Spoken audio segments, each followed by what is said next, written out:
Okay, let's do this.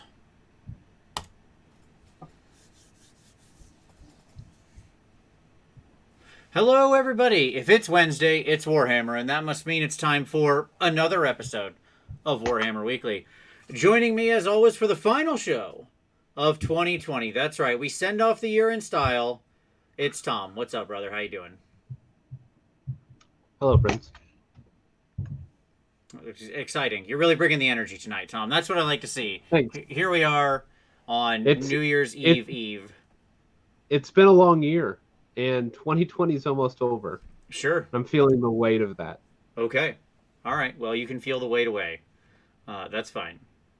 Wait away, my friend.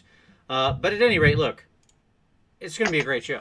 It's just Tom and I tonight, Yeah. and we're gonna strap on the old tinfoil hats because it's time to predict everything we think is happening in 2020. Okay. Everything. So, in 2021. Sorry. We know we can easily talk about what's happening in 2020. I've got that one on lock. No, everything for Age of Sigmar. How about that? You got me. Governments topple, just all of it. Alien invasions, sure, the standard stuff. No, we're gonna do what's coming to the Mortal Realms, to Warhammer, the Age of Sigmar in 2021. What are we doing? What's going on? What's happening? What do we think? Let's be wrong in big ways. We're gonna take big swings and be wrong, but we will ring a ding ding predict a thing. So here we go. At any rate, let's get to the news first, because there's still news, not much news, but a little bit. Well, we don't have a rumor engine this week. We do not. So Yeah. color me disappointed. Yeah. I mean, I know we've gotten like 7 a week for the last 4 weeks. Sure. I get that. Sure. Um, There goes but, Tom's slam dunk easy thing to say before he reads the stuff, but no, he actually That's read like- ahead today, which is, I'm proud of you, Tom. It's my intro. Like, that's it. I'm going in. I'm just like, aw, I don't get to do my thing. I was really, really expecting you to just say, well, we've got a rumor engine, and I was ready to correct you, because I figured you wouldn't read what I had typed in the show notes in time. But no, you were ahead of the game. I almost opened with, well, we have a rumor engine, and I don't know what, I haven't seen it, but it's vampirates. Like, sure. we almost opened that way, Sure. but we didn't. So, yeah, but what we did, the not big reveal on Saturday, or not Saturday, on Christmas Day was Slanesh. Ta-da! What do you think, Vince? What do I think? Well, I think we're going to talk about it a lot, because it's a big part of my 2021 predictions. We'll be talking about that, of course. Not that there's much to that prediction. That's a low-hanging fruit, as we would call it. I mean, that apple is ripe. It's succulent. It's red. It's juicy. It's ready for you to just pick right off and take a big, delicious bite out of. Yeah, man, I'm beyond excited. I mean, I'll save most of my thoughts for for when we get into the prediction stuff, so that this whole new section doesn't just become Vince talks about Slanesh for 20 minutes. It was great. Nope. We'll save that for the body of the show. That's correct. But yeah, I mean, I've got the battle tome up over here for a reason. Like, this is the news thing that matters right here. So, I'll just open this way. We were right. Of course, we said it'd be a battle tome. It wasn't just gonna be a Broken Realms thing. Obvi, yes. Well, not only that, but also that there was a Howdah. There was like a palanquin. Oh yeah. It's right here. Yeah. It's literally right here on the screen. Yep. Yeah. Like we called it, like literally like within that hour of dropping of that video, we called it. Yep, absolutely. Found So, found the archers. Absolutely. So for the new year, Vince, you're wanting to spruce up the show. Yeah. Here's what you need to do. You need to get a balloon animation drop, so that every time I can be like, "We called it," it'd be like, "Burn," and all the balloons fall. It would be easier, Tom, for me to rig up a real balloon drop that I just reset than for me to figure out whatever digital tools would make that happen. I want you to know that. I mean, that's a good call. Maybe we just need to rig up an actual balloon drop, like for each week. Yeah, for each week. I'm fine with that. I've got room in the ceiling. It's a drop ceiling. I can keep balloons up there. It's fine. Awesome. Look, I'm an analog person, Tom, and doing what I do with this show is already pushing the levels of my technical capabilities. So I'm going real balloons. I like physical things in the world. You see, that's why we play this game. All right. True. So, what else we got? Yes, the new reveals were awesome. Yeah. Man, some of those archers. Mm-hmm. We'll get into it. Yep. Okay. So we had the old world map of Bretonians. Yep. Cool beans. I put that in here because if I don't mention it, people are going to be like, "You didn't mention it." We mentioned it. Yep. Another section of the map. Okay. Orion is on there. That's what I'm going to say. Like, congratulations. I look forward to 2023 when we know what this game is going to be. So when the 10mm game rolls out. Sure. Like, who knows? Will it be just a Horus Heresy? Will it use the same figs? Will it be cross-compatible? Will it be a different scale? Will they compete with themselves? Who knows? Yep. It could be anything. It could be a boat. It could be a boat. Man, that'd be amazing. I'd love if there was a boat. Yep. Okay. Do you want to talk about the best model 2020 vote? Yeah, so you can go vote for the best model of 2020. It's quite a lot. It was actually like, what do I want to say? Really hard to pick one because as I was scrolling through this massive list, just so many. Just so many. I was like, good Lord. Yep. And so much of it's 40K, right? Because it's every new Space Marine and every new Necron all had their thing. Yes. And did you have a favorite? Yeah, I did. Oh, absolutely. Yes. I absolutely already voted. I voted like day one. Would you like to know what I voted for? I would. I'm curious. I voted for the Mind Stealer Spheranx, Tom, because I'm repping my Llama Cat, and that is a 2020 model, yo! Oh. I mean, there's no way my vote matters, because I'm going to be one of like 7 votes for that model. But to my other 6 brothers and sisters out there who are repping Llama Cat, we're together. Simpatico. So there you go. Because that was, it was only things released in 2020. Well, like, what about the Giants? Like, you didn't feel like any of those? Llama Cat's better. Llama Cat's way better than any of the megas. Come on now. That's crazy. It's crazy talk. Okay. Warp Fiend said, good Lord, the Spheranx was this year? Yes, I know. That's what I said, too, when I found it in the list. And I was like, oh, okay. I like that one. Because that was my favorite. But yes, that feels like it was just... It feels like it was a million years ago, Tom. Because it was January when it came out, right? It was. You're right. I mean, that is hard to wrap my brain around. It is tough to conceptualize for me that earlier this year I was in Australia for CanCon. Like, that existed in the same year. It feels like 50 years ago. I want to know how you voted for Llama Cat when you had something like Teclis on the line. The deadpan sarcasm with which you delivered that is truly admirable. Thank you. Absolutely. Yes. No, obviously not. I did think about the other 2 that almost had my vote were Lumineth models though. One was the Light of Eltharion because I do think he's gorgeous. I think it's like a magic of engineering, and the next was the big Alarith Stonewalker. The Cow Mountain, because I am about that Cow Mountain. He is awesome. You are out of your damn mind. I mean, what I would say is that I don't know. Like, I'm a big fan of the Blade Coven, so the Beastgrave Doc stuff. Like some of those sculpts were just Mage Waith's Coven, Morg Waith's Coven, whatever it is. Yeah. Morg Waith's Coven, and then I agree. Light of Eltharion was striking, and I'm sure it'll be up there. Like at the end of the day. It will be near the top. I hope he makes it into the top 10. I really do. Because I think that is a banner great model. Like, that is an all-time... It truly is like an all-time great. Right?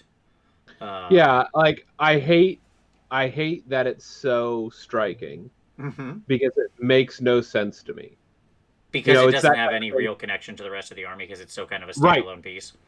Right, just no connection. And so like I want to vote for it just because I want to be like make more of these and Yeah, less of do those. more of this thing. Sure. Yeah. Right. Go vote. Right. Get your I vote don't in. know. Get your vote in I now, did. folks. They got I you mean, got one yeah. more day basically to vote. So, and then it's Hmm. over because they let you vote until the end of the year. So there you go. Yep. Yeah. So I guess Altharian will probably yeah. Yeah.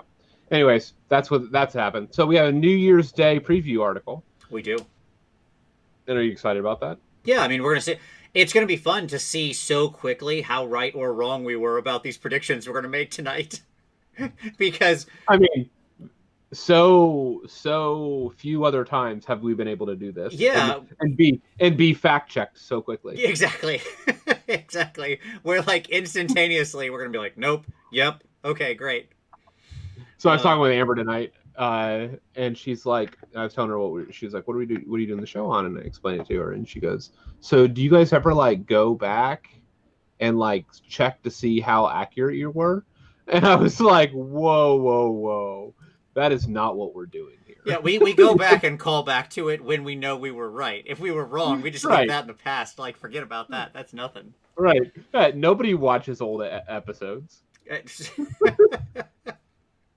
People do and go call us out, which I always enjoy. I like when people point out stuff that we called horribly wrong or horribly right.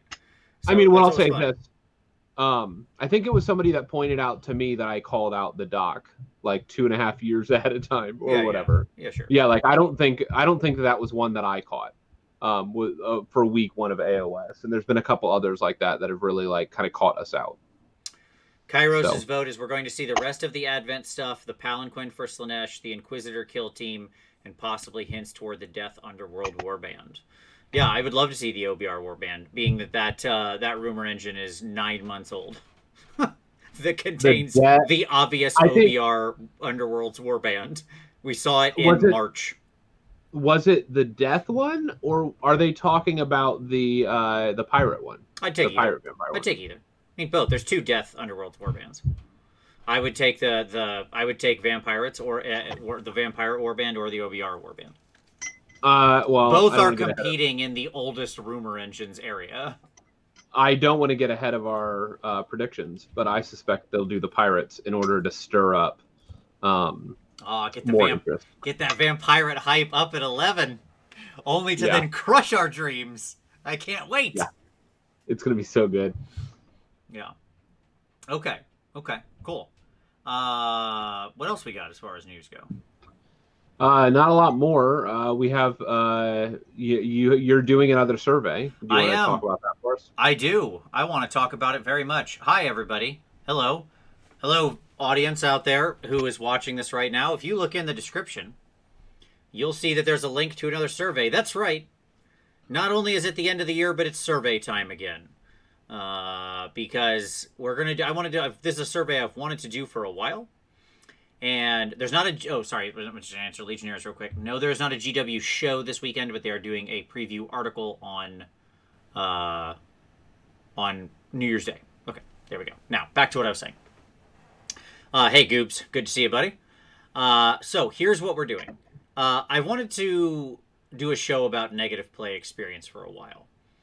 The problem that I keep running into when I want to talk about negative play experience is that it's really hard to define what that means because it's an extremely subjective thing. And it's sort of this thing that we all agree that there's this amorphous electron cloud called negative play experience. But exactly where the electrons are in the cloud is like, you can't map it, right? As soon as we try to observe it, they bounce around, yeah? And so I thought, well, so I've been thinking a while about how I wanted to put this survey together, and so today I finally got all my ideas down and created the survey. So that's down in the description now. Oh, that's fine. That's if I forgot it, that's because they didn't put it in the list, but I'll fix that real quick. I'll fix that after the show, Martin. So if you're a Legions and a Gosh player, wait till after the show to take it. If that's your main army.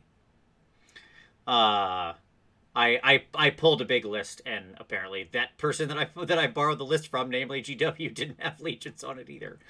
Anyways, Or I just typed over it. So I'll fix that after the show. So thank you, Martin. So I wanted to survey about it, and I thought about, well, how do we go about this? Because I've got a lot of concerns when I do the survey that I'm going to lead people, right? That I'm going to walk you into it, that I'm getting an answer that I've already asked, and so it's basically just a mirror back at me. So I've had to walk through this in very particular ways.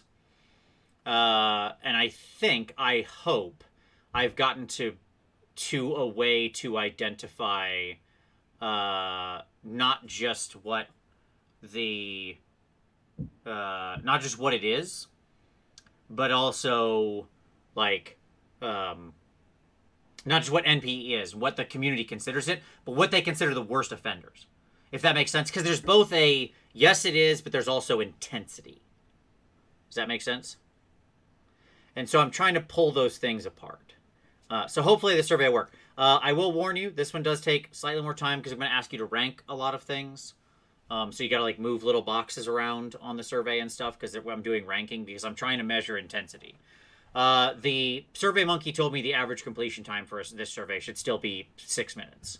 So it shouldn't take that long, but we'll see. I guess that depends on how thoughtful you are on your choices. I'll get the Legions thing fixed, everybody. I'm sorry, I can't do it now during the show. You're looking at my screen, or I'd fix it right now while we're talking. So which I don't think everybody wants to watch me fix a survey for 10 seconds. So there you go. Okay. So that's what we're doing. Do the survey.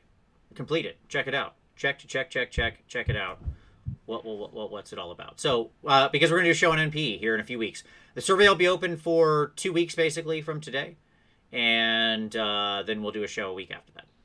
You know what people like doing more than taking surveys, Vince? Oh, I'm ready. What do they like doing more than taking surveys, Tom? Everybody's favorite thing. Watching people talk about taking surveys for the last 30 seconds. You're welcome. Look, here's my answer to that, okay? My answer to that is thusly, Tom. I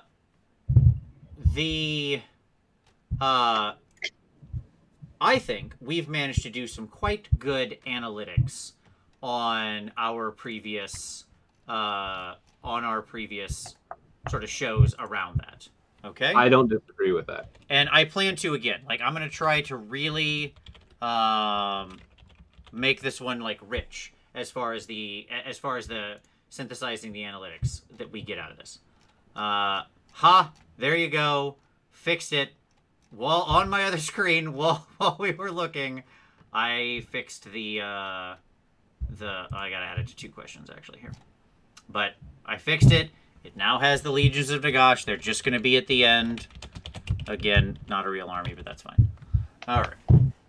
If it was me, I'd be striking armies out of this. It's gonna be not a real army soon. Sure. Once that vampire book drops. Okay.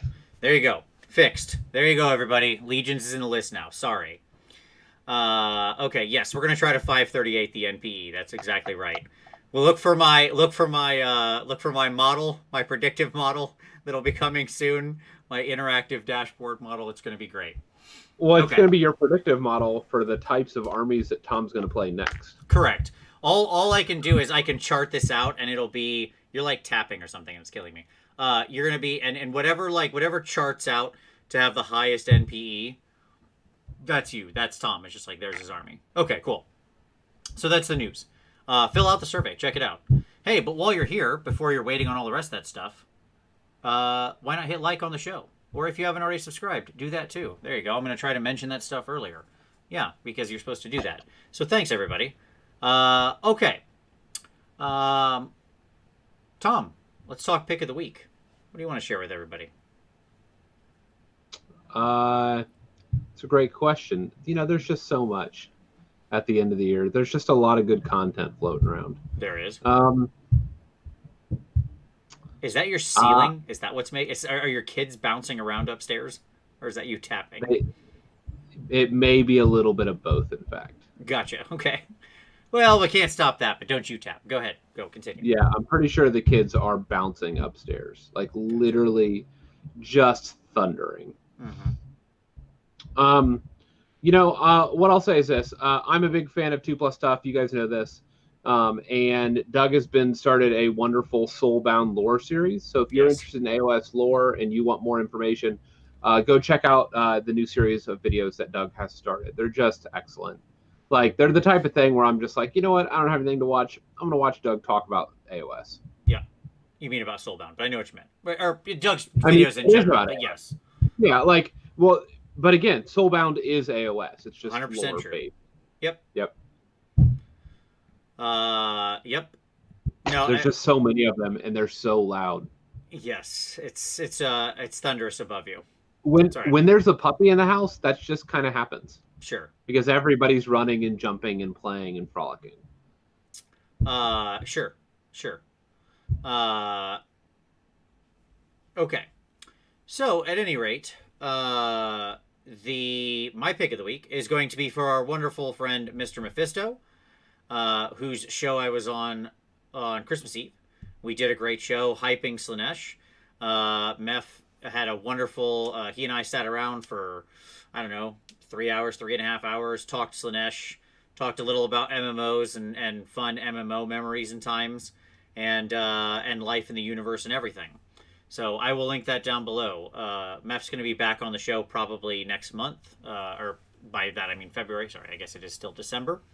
And it was a really fun show. And if you're as hype as me about Slaanesh, this is the show for you, because we get hype.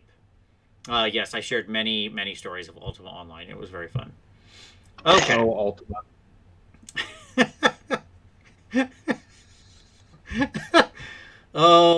John, you're killing me with that. That is great. I wish I could have a bot that was really legitimately counting that, except it would commit suicide because the count would run too high and it wouldn't know what to do with itself.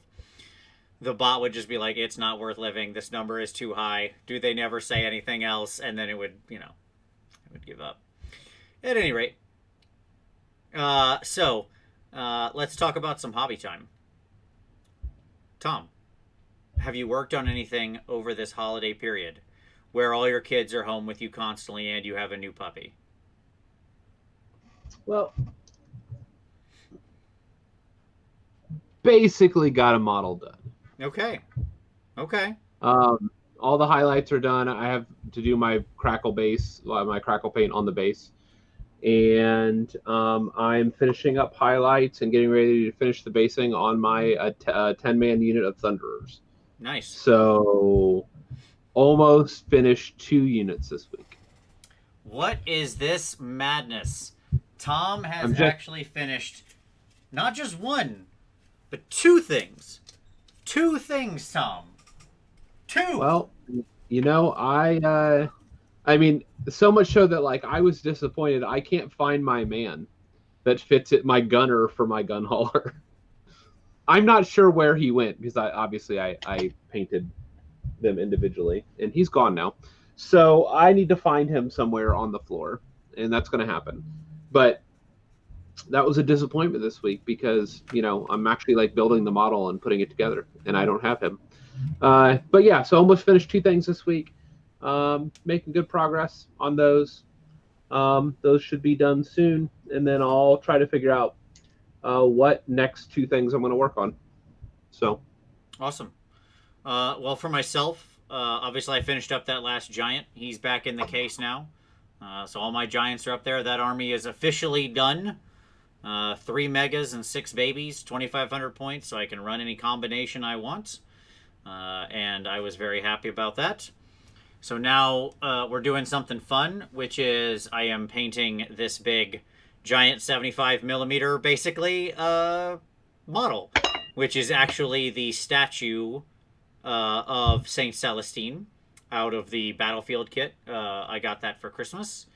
And so this is I just filled a lot of the gaps and the cracks to make it look like her dress is torn, but not like she's made of stone. And we're just going to paint her like a real person.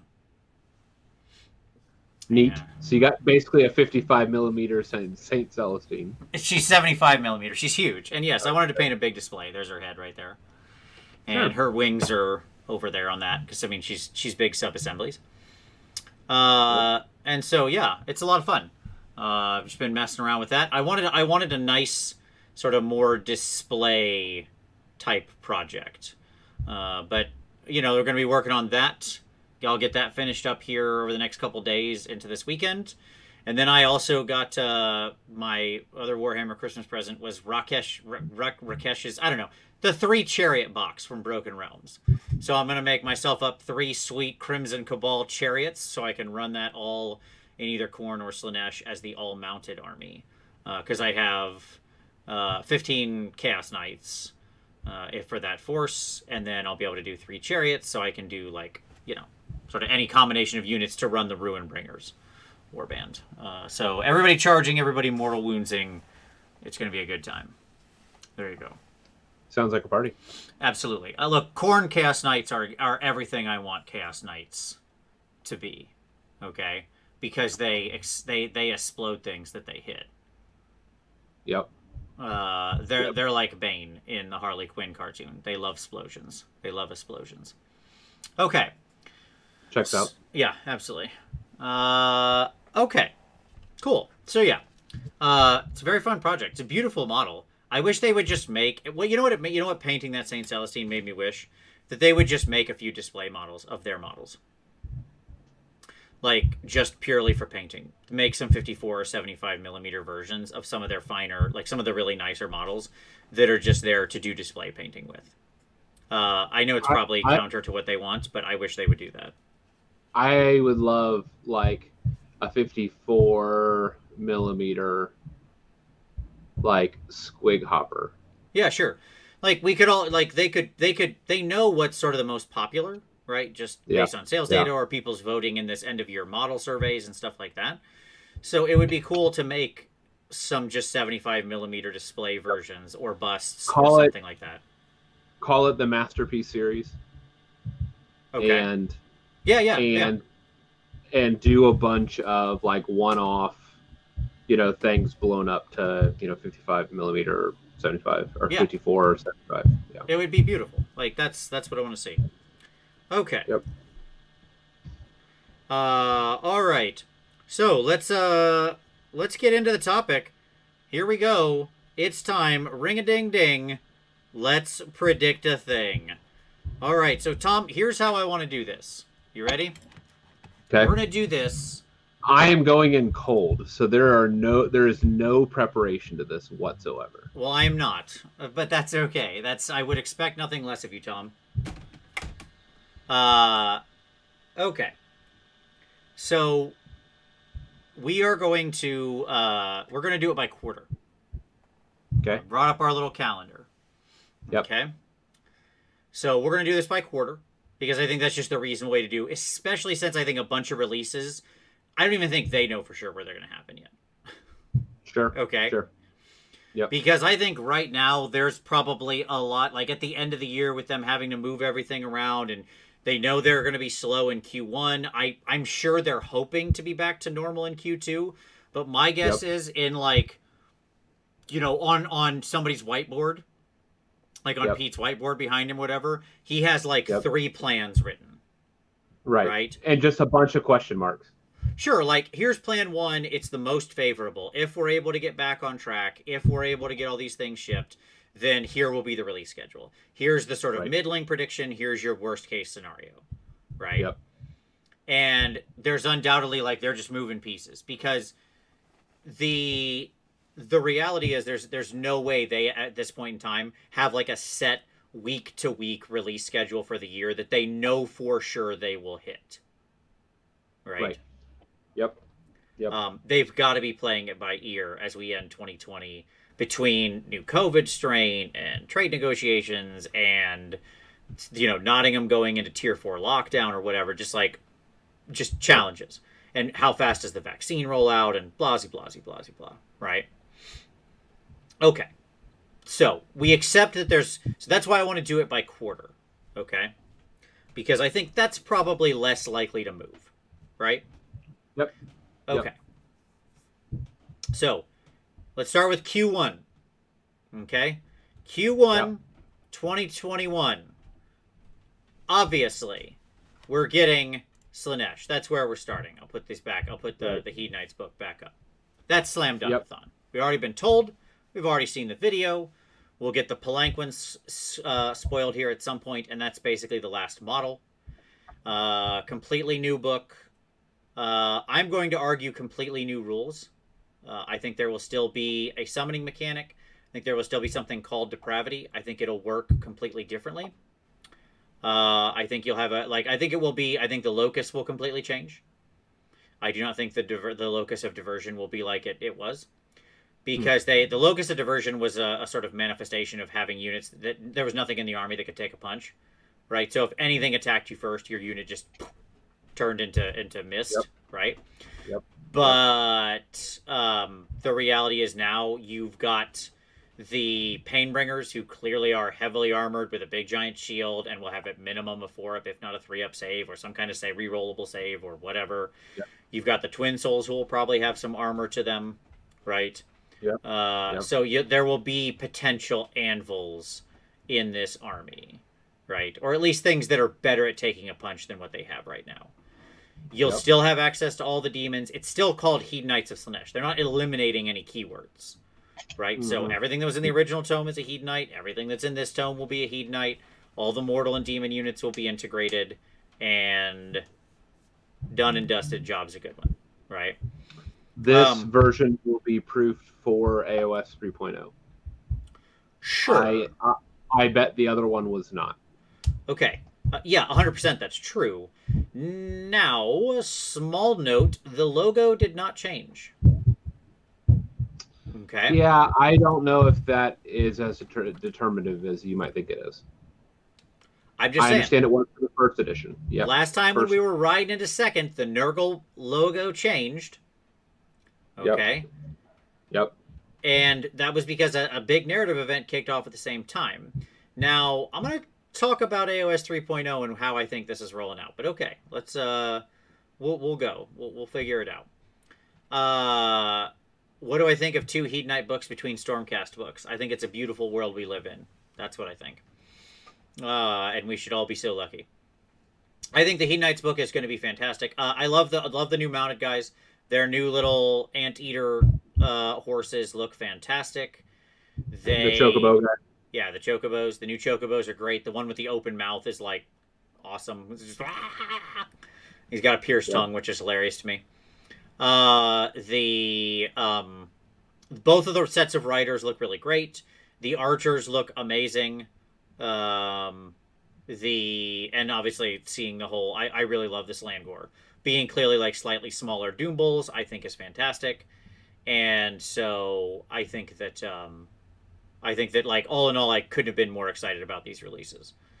My particular prediction is that, the riders are going to be fast, pretty hard hitting cav with a relatively low armor save. The archers will be the same. The foot archers will have, probably either like mortal wound poison or something like that, or a good poison, as long as their little sub is still alive, because it is an 11 model kit. You get 10 archers and their little sub that's following them around. And if he doesn't die, then I suspect they get their poison. But if you can pick him out of the unit or kill him, then you probably lose your poison attack or your mortal wounds or whatever it happens to be. And the Slangor will just be like lots of hard-hitting attacks, but probably made of paper. They're written like shock troops, right, in the way that they describe them. And I'm sure that's what they'll live up to. They'll probably be Ren Neg 2 with their big claws. Because the army, Slaanesh, ironically, has a huge amount of Ren Neg 1, and that's it. Like, almost everything in the army is Ren Neg 1, and basically nothing is Ren Neg 2. So there's actually not a lot of Rend in the army. The army really struggles with high armor. I would assume that these Slangor will be slicey dicey julienne frying people with their neg 2 rend, probably 2 damage claws. Yeah, you're on mute, Tom. You forgot you were on mute and you started talking. Nope, you're still on mute. Nope, now he's just gone. All right. So, anyways, and I think depravity will go away because I think it doesn't work for the. I think it just doesn't work for the. It's too hero focused. None of these new mortal units would benefit at all. So you've got to completely change it. You've got to completely change the locus. My assumption is they'll move to some kind of new locus that benefits the demons in some way, in a new and different way. Hey, welcome back. I apologize. My family apparently is dancing to rap on the main floor. Okay. And so I was stopping that. So Gotcha. hopefully the clogging commercial should come to an end. Good. That's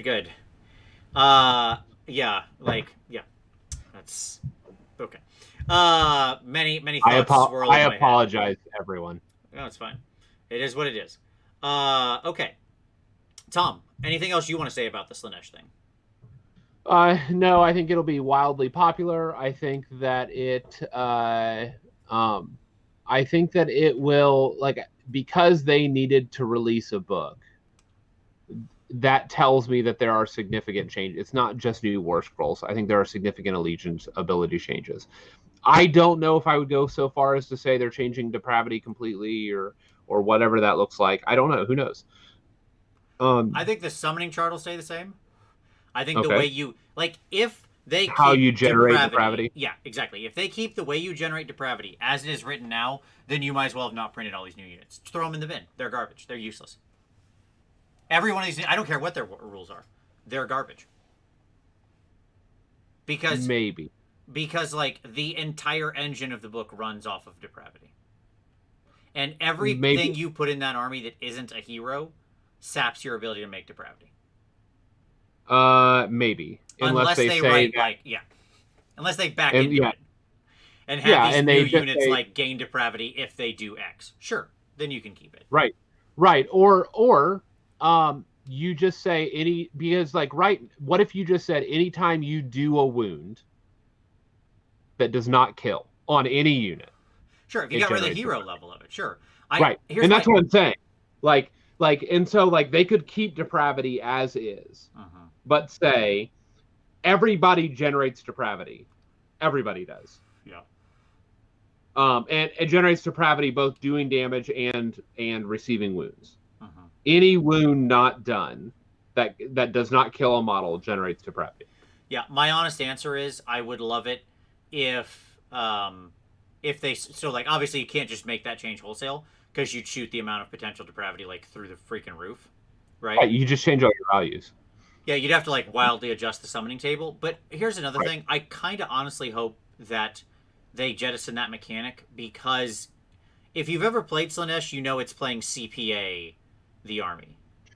Because you're sitting there with you're sitting there making just dozens and dozens of hash marks on a piece of paper the whole time to be okay, let's see, I just attacked that unit. It's got 5 models, 2 wounds. I have 1 guy on 1 wound, so I'm gonna get 5 depravity. Okay, cool. So you got 1, 2, 3, 4, 5, and then you hit me back. You did 3 wounds. Okay, that's 1, 2 there. I lost that model. Okay, it's just all this bookkeeping that's really annoying, right? At this micro level. Yeah. It would be great if they would just honestly get rid of it and figure out some better way to do it. I don't know what that better way is, but I hope it's better. There you go. Yeah. If they kill the... If you made it so anybody in the army can gain depravity, then it should just be wounds done to your own people that don't kill them. Sure. But then daemonettes are useless. Still. Yeah, I don't know. One of the questions that I would then have is what about if they do get rid of the locus as it is, what does that do to the activation wars? Makes it better because it shouldn't be there at all. It should have never been there in the first place. Right, well, no. But you're missing my point, is that but there are still things that are left that are not being updated. Fine. Slowly over time, kill those too. Yeah, that's fine. We can fix Fire Slayers too eventually.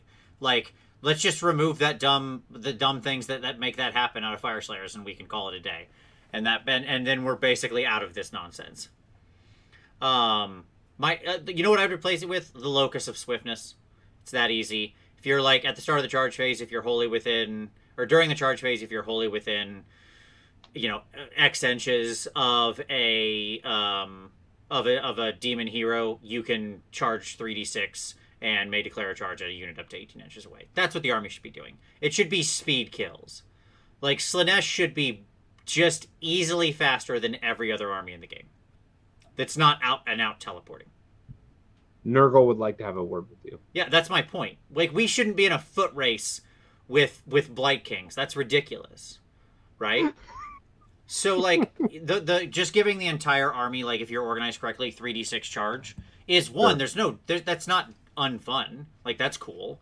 Like, it's just a cool thing. Your army's faster. It suits well. It's not broken. Like, okay. There we go. Yep. Easy. Look, I solved it. See how simple that was? Fits perfectly. It stops some of the weaknesses of the army, like shooting, because you can get into people faster, right? You can chase things down easier. Like, yep. Sure. All right. So that's Slaanesh. Let's talk the rest of Q1. We have Underworld's warbands dropping, and we know that one of those is a Vampire Pirates. I mean, or we have very strong inclinations that one of them is that. Oh, they're Vampirates. Yeah.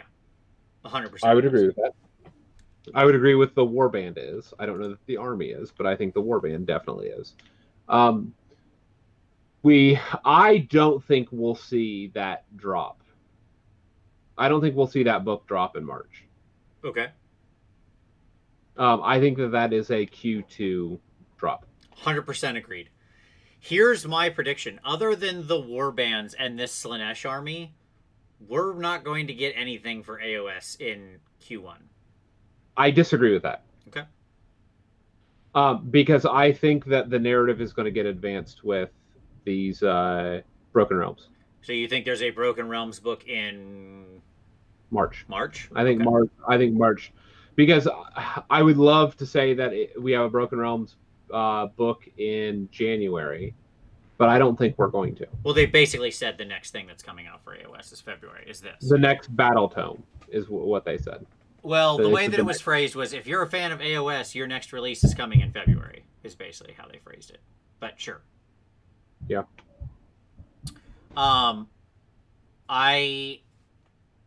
That's when I was thinking that I meant army-wise. I don't disagree with that. I think that Broken Realms, the second book, will come in March. I agree with that prediction. Yes, I think that's correct. That will be our March release. It will be no new models, right? We'll get maybe. I don't necessarily agree with that either. I think that we could get models, but they're going to be one-off like hero kits, or they're going to be like starter boxes, like what we got with Broken Realms 1. I really think that new models. They're just repacks. No. I think we could legitimately get like a what is it? Is it Cal and Tolis or Tolis? Tolis and Cal. Yeah, yes, or whatever their name is. I think that like we could get like a hero like box. Like a small little thing or whatever. Like, I think that you could get a one-off clan pack with a small release like that. Gotcha. With new legitimately new models. Okay. I don't think that I don't know that that's going to come, but I think that is fully within the possibility of like a clan pack style release or something like that with the War Scroll in the book. Callus and Toll. Thank you very much, Paul. I appreciate it. We messed it up. Callus and Toll. Who, by the way, are from Excelsius, or whatever the name of the city is that Gordrak's going to attack. And when we call that's Gordrak is probably book 2. That's what we thought. Yes. I don't know if we all thought that, but yes. No, we did. We did. Like, go back and look. Okay. That was me and you did. Sure. And yes, I agree. It is book 2. So yes. Let's wait. Here's the official call. I'm going to chart out Q1. You ready? Heat Nights in February, early February. Okay, because it was supposed to be a January release. And here's why I say I don't really think there's much else AOS happening in Q1. I think they cleared AOS off the decks in Q1, and they're going to focus on the moneymaker, which is 40k. Because they've still said there is a new battle tome coming in every month for 40k. For 40k. They've got a huge amount of Death Guard backed up. They've got to release like a ton of new models and the Battle Tome, right? They've got the whatever that new big box is. That is the Drukhari versus the Sisters of Battle, right? Yep. With the new Palatine and Lilith Hesperex. Mm-hmm. They've got and then they've got the Drukhari and any new Drukhari stuff they're gonna do. Okay. So like they have like a lot of 40K stuff they need to get out on a now bi-weekly release schedule. Okay. And so we go from having 12 weeks where things will release over that 3 months to 6. Right. Okay. That's actually a huge cut in the number of releases. 3 of those are already, we just know, thank you, Piety and Pain was the name of it, yes. 3 of those are already dedicated to 40K codices and their associated releases, right? So Dark Eldar, Death Guard, and Dark Angels. Okay. And, you know, and all their other related stuff. Okay. If Hedonites is another one, which feels like they're not gonna shove out too much 40K stuff in the same weekend as they do a Hedonites thing, right? Right. I absolutely, Paul, think bi-weekly means less releases. They didn't like move to bi-weekly to release the same amount of stuff, but like pack everything into 1 week. That doesn't help their situation any. The problem they have right now is they can't get stuff out. So they had to like radically readjust their schedule and slow down and move stuff. And say, what's the most important things we need to get out? And focus on those. Right? Because otherwise they would have just kept it. It's easier to do it weekly. Than to try to force it. It has to do with reliability.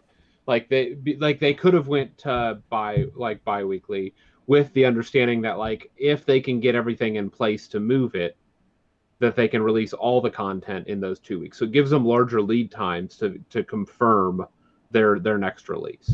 It does, but I can't see that part of the reason for it wasn't to reduce some of the releases because they were having trouble getting everything out. Like maybe. It wouldn't make sense otherwise. I mean, look, if somebody from GW who's watching, hi GW, if you want to tell me I'm wrong and it's actually just to allow different shipping times and those kinds of associations, great, I have no issue with that. And they'll have to double up some. Because, yes, like, so IT said they'll have to double up a bit. Yeah, I mean, they have to. Because I've already just covered 4 weeks, or 4 of the 6 releases, and we know there's 3 Underworlds warbands coming out, right? They're not going to all get their own week. They just ship on like, they'll happen on appropriate weekends, right? Right. Just like Black Library novels and stuff like that will still happen on, you know, those always just slide in along with everything else. And, so, yeah, my feeling is they wanted to move a bunch of they have pushed AOS stuff out of Q1 that was originally supposed to be there. We know Hedonites was supposed to be January. That's not like a just rumor thing. No, we had the coin. We had the coin. It was very clear that was going to be the January release. It got pushed to February. They didn't. My point of them releasing less is, let's do the math. They took something that was supposed to release in January and pushed it by a month. Okay, if you do that with everything else, guess what? It's less stuff. This isn't a tricky math problem, folks. Okay? So, there you go. I mean, it's really that simple. Which tells me that the only thing we're getting is the Hedonites and all their associated stuff, which is awesome. Couldn't be more excited. Great. Fantastic. A+. And then a Broken Realms book. Which is going to go... This is going to lead to my thoughts on AOS 3 eventually. We're teasing that right now. We're teasing that this is gonna lead to challenges for AOS 3. Okay. Yeah, no, I agree with that. With that. All right. Do you disagree, or do you think there's something? And yes, I think book 2 will be Broken Realms Gordrak, by the way. And it's going to be him bashing into Excelsius. And so you'll get new stuff like you'll probably get a minor Stormcast thing.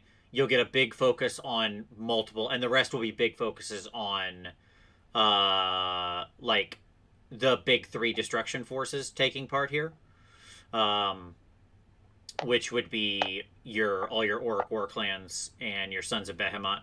Okay. And your Gloom's fight.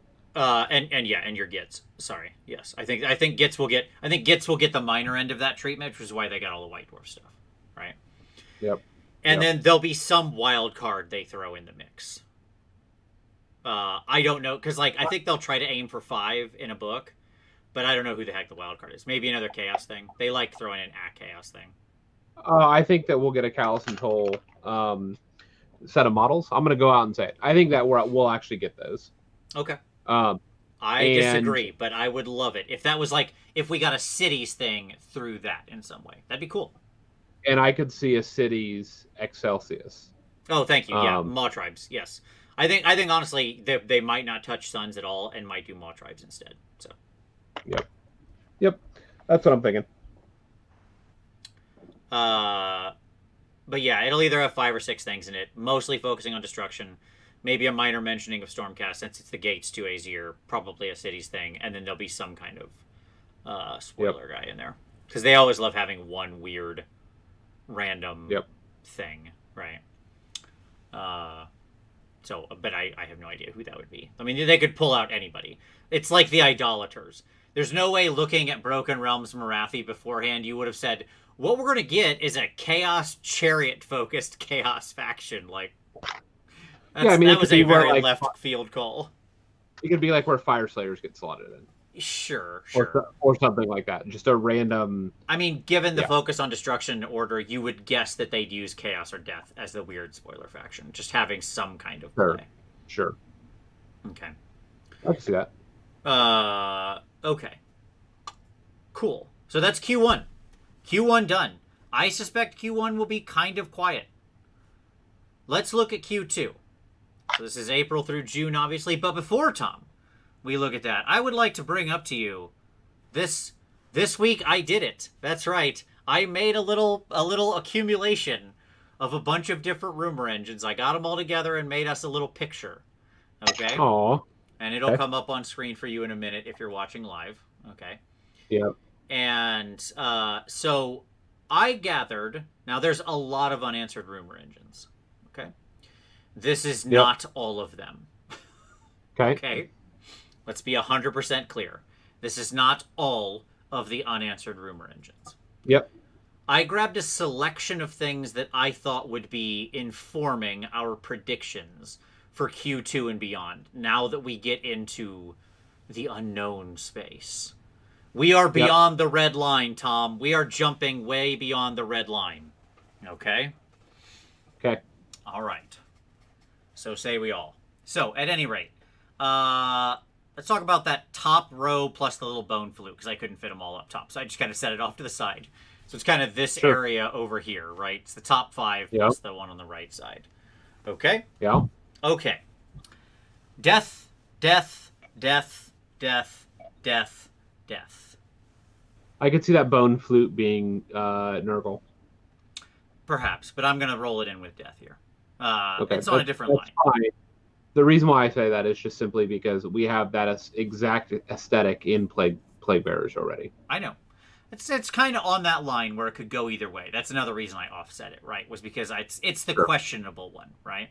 Yep. But these were the most deathy of all of them. Yep. With some kind of new gargoyle-y winged bat thing. What I think is the bottom of the new Blood Knight kit. Some kind of like, I don't know, vampire arm with a sword or something, then the halberd and the Vampire Lord. Yeah. Your new Vampire Lord model. Yep. Now, it could be the same guy with the sword, by the way, could also have the halberd in his other hand. It's facing the right way. Or he could have the weird long, the skull. Yes. Like, those are opposite hands. Right? Right. So, like, it could be the sword in one hand and the long skull in the other. Okay? Yep. Or the halberd could be on the new, not Vargol. What was the Abyssal Terror? Was that the old mounted vampire on the bat creature? Yeah, the Abyssal Terror, yeah. Okay, so what we could actually be looking at in images 1, 2, and 4 is the new mounted vampire lord on Abyssal Terror. By the way, I just want to point out, we've had in the chat so far, people say the flute is Nurgle, the flute is Seraphon, the flute is Yep. Oryx, the flute is Yep. Flesh Eater Quartz. So there's a Yep. lot of feeling about what the flute could be. The flute's all over the place. I mean, those armies love that bone flute. Yeah. People love the bone flutes. They want to get into it. Okay. So my point here is my pointed question to you, Tom. Yep. Are we getting just a new vampire faction as we had previously predicted? Or looking at this, are we getting a larger remake of Death with the only vampirates being the warband, the Underworld's warband? I'm gonna go out and say, and I'm probably wrong, so I'm gonna accept. I'm gonna stake my claim based on what I feel, what I want to be true, not what is probably true. Okay.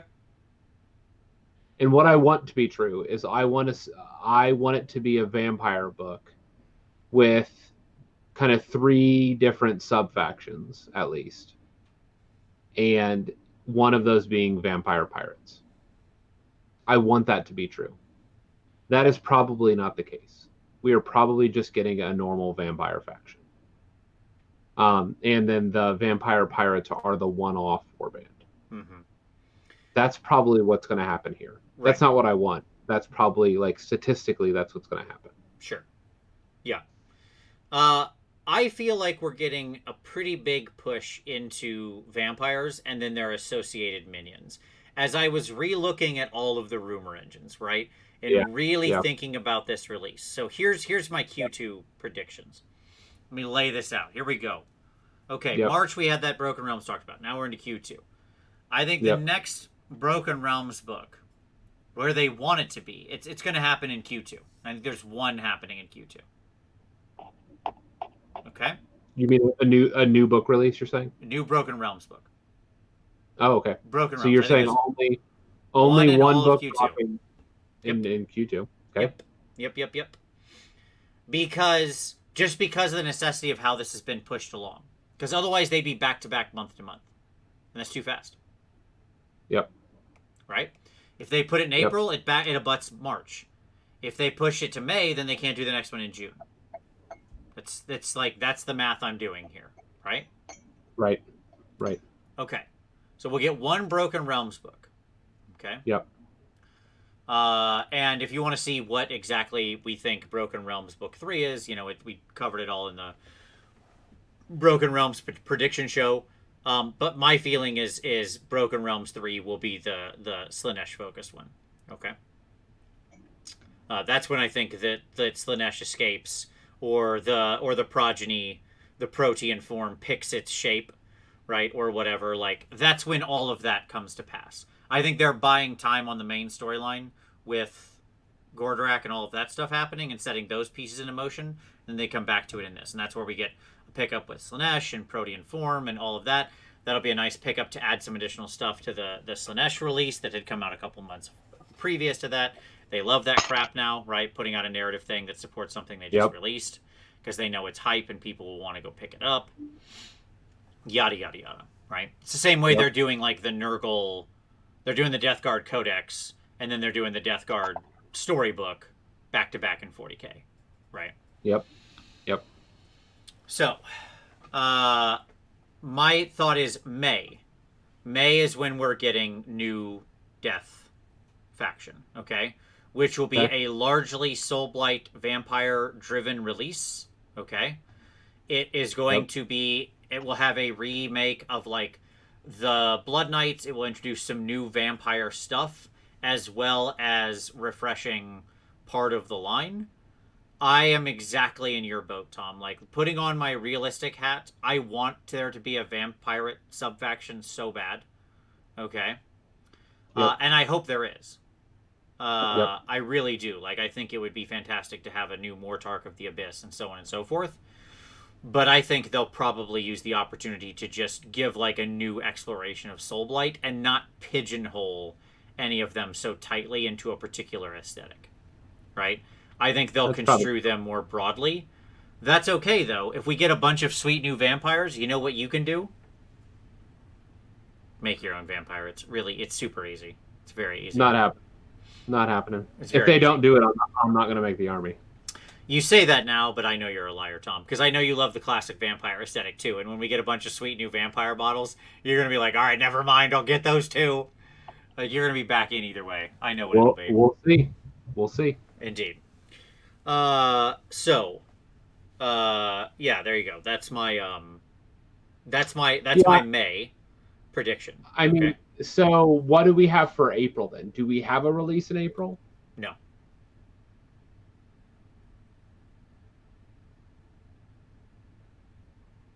That's my answer. I mean, there's an Underworld's Warband, right?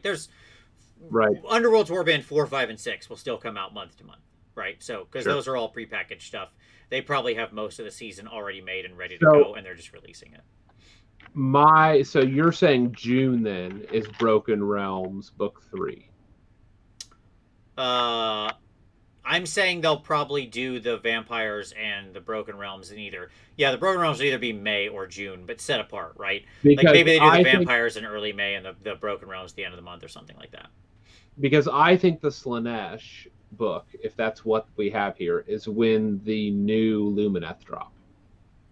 Okay. You're saying, wait, when are you predicting new Lumineth? In the Slaanesh book. I think the expansion of Lumineth happened in response to the push of Slaanesh. Okay. All right. And so my gut would be to say that we have vampires at end of April, beginning of May. And then we have a new Lumineth end of May, beginning of June. And then that puts the Lumineth release 1 year after the initial stuff was sold. I like which was the collector's edition box. Yeah, I was going to put the expansion of Lumineth in Q3, like in the first month of Q3 in July, because I completely agree with you. There is a Lumineth expansion coming. Okay. Yep. LRL Part 2, not Tyrion. Techlian Nations Part 2. Yes. Yeah, it's Teclis going, I need more help. Yes. I need those sword masters that are in my Underworld's Warband. Right. Don't we have they're showing up in stories, like in the short fiction. Yeah. Right. Like the what was the old the Dangler faction from AOS 1? The Eldritch Council. Eldritch Council. He's like, "Hey, call those guys in the tower and get them down here. We need more help." And you're going to get a bunch of sword masters roll, like the new sword masters roll. Sure. Bruno says, why Lumineth and not Umbraneth? Because I don't think Malarian's forces are coming anytime soon. I do not think you're going to see Malarian stuff until like 2022. He's going to let this play out. Yeah. Like Malarian is the spring release of the following year. I'm serious, yeah, like 2022. Yeah. Maybe, because again, so in the trajectory that Vince is painting, I can already explain to you what's going to happen. If we're only getting the third book by May, the Vince's proposal is going to be that AOS 3.0 is pushed back a year. Well, it's going to be pushed back. We'll talk about exactly where, but yes. Yeah. And if they do that, the problem is that because releases are tied to the narrative, and this is so closely tied, the problem is that if they push things back too far, they will literally lose just a year of releases. Correct. And I don't think that they can do that timing wise. So I agree, Vince. I think that it's probably going to push back the launch of AOS 3. Yeah. But I don't we'll think cover in a future. We're gonna get into, and then when we get into the next two quarters of the year, 100%. Right. Okay.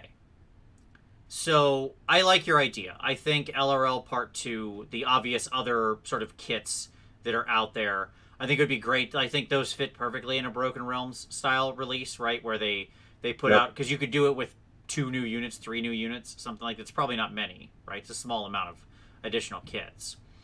Those could come out with Broken Realms. You're right, that'd put it about a year since the original box set release, right? So that'd be in June. Yep. So then we get our vampires in May, our LRL and Broken Realms in June. And I think April's pretty quiet. That's my thoughts. I mean, if it's true, it's really sad, but sure. I mean, it's. I think a bunch of stuff is still going to get pushed. That is ultimately what I'm saying here. We're not even close to finishing the releases that were originally set to be in 2020. I mean, that's the reality of this.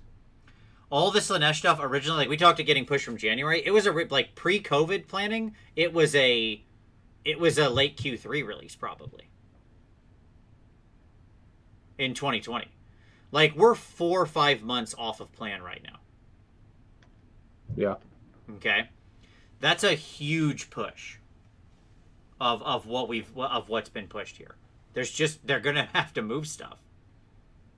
Yep. Okay. That's the reality of the thing. Okay. Anything else you think happening in Q2? No. I mean, this is a realistic take, but I think that this is probably I think we're going to be like, again, it's going to depend largely on what happens with COVID and with Brexit and with all of that other stuff. Sure. But I think that this estimate is probably accurate. Yeah.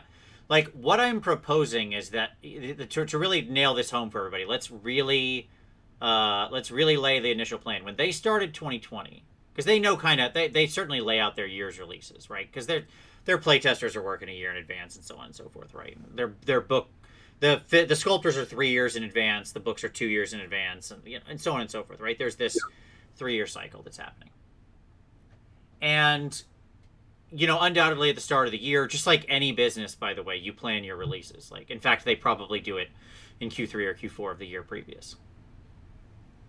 But when they were sitting down and looking at 2020, Slanesh was originally probably supposed to fall, because they started spoiling it in March.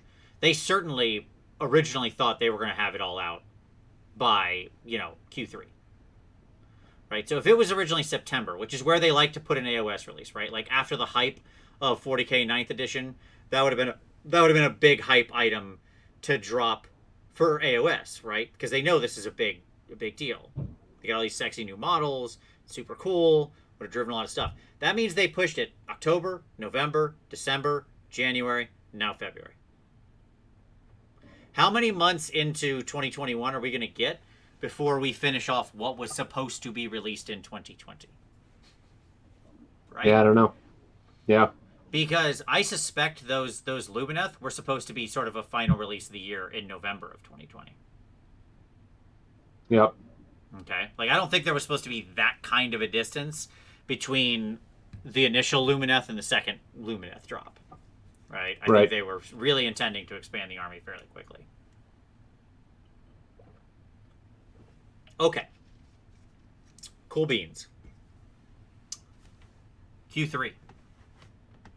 Okay.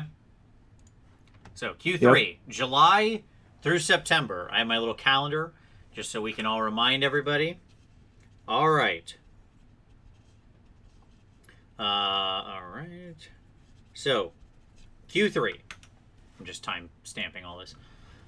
Okay, Tom. So now we're into July. Hopefully, at this point, I've got to imagine their plans are like they're in their mind. They're thinking, okay, we're mostly through this, right? Sure. Now, how do we recover?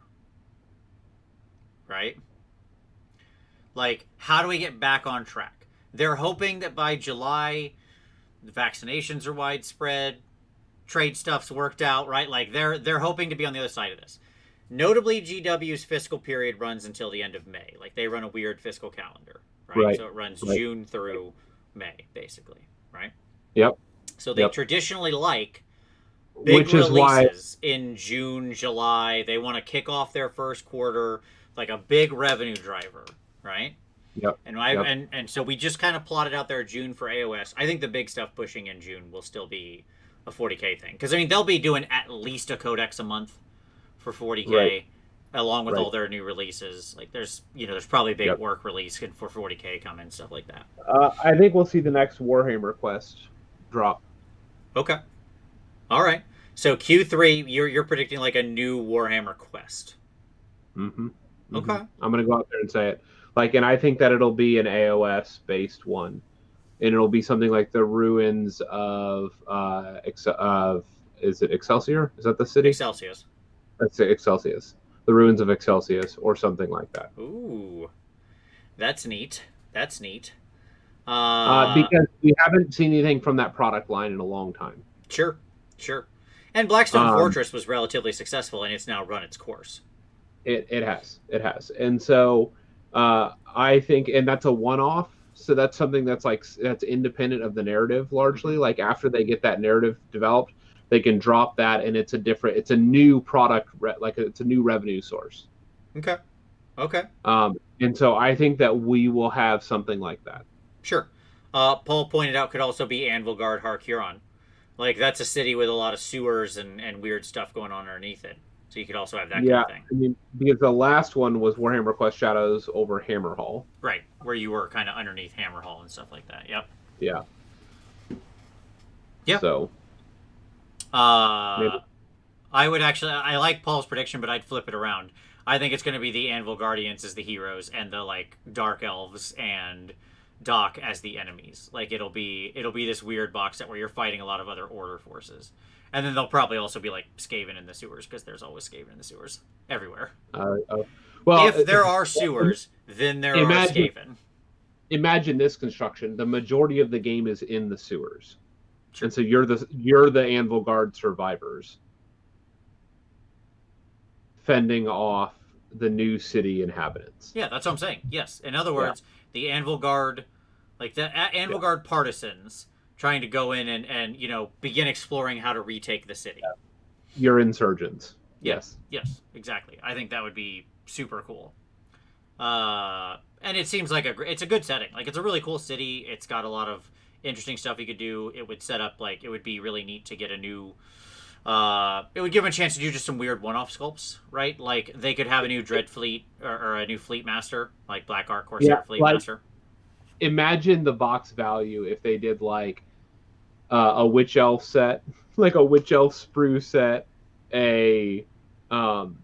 because they could do the like Dark Shards. I think Dark Shard, Dark Spears, all those are on the same sprue. Mm-hmm. So they could do that and get a bunch of units out of that, and then like a Corsair sprue set, and actually have like a large range of Dark Elf units that are fairly unified. Sure. Yep. Agreed. Other things we should hit here. I do think the General's Handbook will come in July this year. Last year we got it kind of in June, like right at the end of June. Somewhat surprisingly, it just popped up out of nowhere. I think it'll be early July this year, just because, again, necessity. I think that book largely is just kind of running. And I think this year, like when it comes to the General's Handbook, I think the scenarios will stay mostly the same. I think there'll be some solo play rules officially codified in there. They'll just, day late and $1 short, but they'll have them in there. Now, imagine the types of changes that would have had to go into that book if they are 6 months behind on actual books. Like sure. because they've sent that book to the printers already. Yeah, or they're just about to. That's historically been the problem, right? That they have to send the book 6 months ahead of time. Yeah, and I think traditionally I'm pretty sure the GHB goes to the printers, like the file gets locked and goes to the printers. I think historically in early January, shows back up in March, and then is distributed. I think that's the run of it. So imagine the types of given those delays, what books are not showing up in that. Like the having to rework the actual shape of the General's Handbook. Sure. Absolutely. Insane. And that's why I think it'll be July, right? They've got it they've got they're currently trying to figure out like, okay, where are releases going to happen? What's the General's Handbook going to spoil? Yep. Right? In the same way they just held the Warcry books still being released. even though clearly those were supposed to be happening after the Slanesh release, right? That was then going to give you the like, we were not all supposed to be introduced to these new Slanesh units through the Agents of Chaos book. That was not their big release plan. Okay. Right. Like, there's your proof in the pudding that was way off schedule. Right. Right. Okay. Okay. So when do you think they're going to drop books for Broken Realms? All right. So our last one, we've put it in. We put the previous one, book 3, the Slanesh focus book. We've said is happening. I said end of May. No, okay. So I said end of May, and the reason why I pushed that was because it puts them still within like the last year, and I think that they're going to try to do it in order to bolster the prior year rather than their coming year, because this last year has been when all of the when they've suffered significant losses. I mean, not really. If you look at what they'll report, they just had their best 6 months in their entire history. They will have the most profitable 6 months in company history, like doubling their previous best 6 months, not by a little, by a lot. Wow. During this lockdown period. That's because Indomitus was really good, Tom. Turns out, if you launch a new edition of 40K and you make like one of the most killer box sets in history, you will sell a lot of them. Like, a lot. Like, so many. Okay? So yes, despite all of this, they've had like the best 6 months in company history. People haven't been playing games. That don't mean people ain't buying things. Sure. That is not a one-to-one relationship. Which is why, honestly, I think they would push it to the next year. Because I think they're worried about their next year. I think they're like, well, we're pretty good on this one. Okay. So, like, putting it in early June for me, like, if you're the book and boxed games department, you're like, geez, we've got some real hard numbers to hit in our 2021 fiscal calendar year. I'm going to shove and if putting this book 2 weeks ahead means that I get to count it completely for 2021, I'm doing that. That's a good call. So then maybe it is early June that the book 3 drops with the associated models, Lumineth. Yeah. That's why I think it's June. Because I think that's the strongest sort of mini start they'd have. I mean, traditionally they don't, despite the fact that June is their new fiscal year, they don't. Yep. It's usually the end of June or July when the really big things hit, right? They want everybody out of school. They want everybody on summer. You know what I mean? That kind of thing where people are out looking at stuff, ready to buy.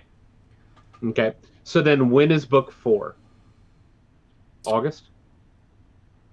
Yeah, correct. So, July, August, September. So, book 4 is August. And here's where we get to the problem, Tom. Okay? Because I have no doubt that originally, in their original conception at the start of 2020, they said, okay, AOS 3 is going to be, July 2020. I have no doubt that was the original plan. Yep. Okay? I cannot imagine how that still fits into the plan now with Broken Realms and the delays. Okay, I cannot. They'd have to hustle those books out month after month. We would just be like inundated with Broken Realms books, where I'd be like June, July, August, and now it's time, and now all of a sudden AOS 3. Right? How many do you think we're getting? Well, I originally said I think this number 6. Okay. If that's true, then they're really in a tight spot. I hope for their sake it was only 5. I still think it's 5. 5 was what I had predicted. Yeah. And I still stand by that number. I think that it's 5. And I think you could get, hypothetically, depending on how big the push was, you could go June, July, August, launch a new edition in September. Sure. If they really wanted to push it crazy, which is what I'm saying. I wonder if they don't break their the if this doesn't end up in this really weird thing where we have a long time in between the first couple books and then it's just like bang bang bang, right? Right. Because here's the problem. So I was thinking about how do you want to structure this if you're GW. Okay, let's talk about AOS 3. Does it happen in Q3 or Q4, or does it delay a year? Okay, here's my ultimate answer. They don't delay it a whole year. Right, I don't think they can. Right, I don't think they can. Right. It's way too big of a shift. Right? Yep. But it's also not their big, it's not their big moneymaker. No. It's not, it's not 40K. It's not 40K new edition. If they need to push this into an off quarter, they can without devastating the product. So if I'm them, here's what I look at. I go, okay. All right, we've got this. We know we need to release AOS 3.0 in 2020. Okay. Yep. And we've got this killer new box set we're going to do with Stormcast and Skaven. Sure. Okay? Yep. So, if I'm them, I'm going to hype that, like, knowing that I now have all this Broken Realms nonsense. And as somebody pointed out, this did happen with Psychic Awakening, by the way. This whole thing that we're describing of, like, bang, bang, bang, shoving out all the books and hurrying to get them out. And then they're like, crunched right up against 9th edition, and it really sucked for the end of it. I think they know that, and that burned them. Okay? Yep. I'm not sure they really want to repeat that. Okay. Yep. So that's why ultimately I think AOS 3.0 moves into Q4, but right in the early part. It's an October release. So I'll talk about it in a minute, but we'll talk about why. Sure. And I think we go June is book 3, okay? Yep. July is book 4, and then the end of August is book 5. Okay. And then in the beginning of October. And then in September is when we start hyping for the October release. Yep. And they turn the big AOS 3 launch box into a Christmas sort of box, right? Like this is like a holiday thing, right? Like we're gonna move it in sales quarters to that. And try to really feed Christmas. And they'll feed it with their normal battle boxes as well, right? And they'll tie all that in where it's like, start AOS 3 off right with these new hype battle boxes, right? And so there'll be the launch box and then all of the battle boxes. I don't want to jump all the way into Q4, but these are kind of related. Yeah? Right. Yeah. So that's Do just we the get time another frame that makes new sense to me. army? Yeah. Do We're we going to go get back. another- I'm not... Yeah, absolutely. Yeah. Yes. That's why I didn't want to get all the way into like Q4, right? So, my predictions for Q3. Let's start locking in the stuff. I love your Warhammer Quest prediction. I hope that's true. I think that would be toit if we came back to AOS with a Warhammer Quest-like product. And again, the book and box games people are always looking for new stuff like that. I do think there'll be a Kill Team relaunch at some point, like a Kill Team 2.0 sometime this year. That's not AOS related, but they've got to fit that in somewhere also. So they could always just do the Kill Team thing as the summer release, right? Because Kill Team is very popular. Okay. And then they could push the AOS 3 as the Christmas thing. Does that make sense? Yep. Okay, so Warhammer Quest, the Broken Realms expansion, right, in July and late August. Yep. Book 4 and Book 5. I mean, why do they want 3.0? Because they feel the need to put out a big product like that. We can talk about what we think AOS 3.0 will be when we get there. I think also the reality is because they can then include a launch box that drives their sales through the roof. Well, not only that, like the reason why 3.0 has to happen and why they can't draw this out a year is because all narrative and all releases have been tied to the narrative shift in 3.0. Sure. All of it. And so like they can't rewrite all of these books. Sure. So that's why it has to release. To me it feels like a pretty much a mathematical necessity. Because what they're up against, if you're that department, you have sales goals every year. Right? And you're staring down a 2021 where you have to try to make up the sales numbers you hit in the year with the ninth edition re-release. And if you think shareholders or the executives give a flying crap that ninth edition was released last year and you don't have a similar big product, killer product like that for this year, you're wrong. They don't. They don't care for even a hot minute. What did you do last year? You better do better than that this year. That is every company I've ever worked for ever. That is how capitalism works. I don't care what cool thing we did last year. I don't care what you launched. You better figure out a way to do bigger and better than that this year. I'm not looking for the same. I'm looking for growth. Period. Full stop. End of discussion. So figure it out. Okay? Yep. Like, this isn't just... they're not doing this as a hobby. They're a multinational, many hundreds of £1,000,000 company with it is publicly traded on the FTSE. They are one of the most successful companies in the UK. Okay? Like... Yep. It's, you know, this isn't the kind of thing where they can just be like, we'll have an off year. No. That's not how it works. Right? So, I mean, I think that AOS is just their play. I think the way that they do 40K and ramp on, like, if I'm booking Box or whoever and I'm looking at my 40K stuff, that's why I'm doing one new battle tome every month. That's why I'm doing a whole new refresh of Death Guard and a whole new thing with Drakari and launching a whole new Orc line. Like, that's where all your money's at. Yeah, last year it was, last year I had a slug coming out of the shotgun. This year for 40K, I'm using pellets, right? I'm using shot. Right. Right? Right. Yep. Okay. So, at any rate,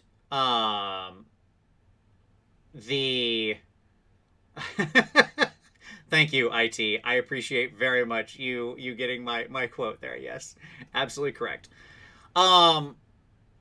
So at any rate, and I don't want this to evolve into an economics discussion. That's not the point. I'm just saying, like, that is a hard reality of just the way companies operate. So, like, love it or hate it, it's reality. So let's talk about what armies we're seeing here in this point. Okay. What are our Q3 armies, Tom? Here we go. Now is the time. Tom, here is my first prediction. You ready? Yeah. Order of Azir. This is where we get the witch hunters. We got the vampires. This is where they come in. We're getting a human faction. We're bringing back witch hunters. We're bringing back, like, probably, I don't know. They'll just fold in flagellants. I don't think they'll make a new kit, but I could be wrong. I mean, it's still a great kit. No, I think they get folded in. I don't think they make a new kit. Yeah. They'll do some kind of new cool Palanquin War Altar thing. Yep. Okay. Yep. I think that's what Vampire Hunter guy is down here. This is the Church of Sigmar. Yeah. Yep. It's something and I think that's rolling out. Like, it's time for Faith and Fury in the Mortal Realms, right?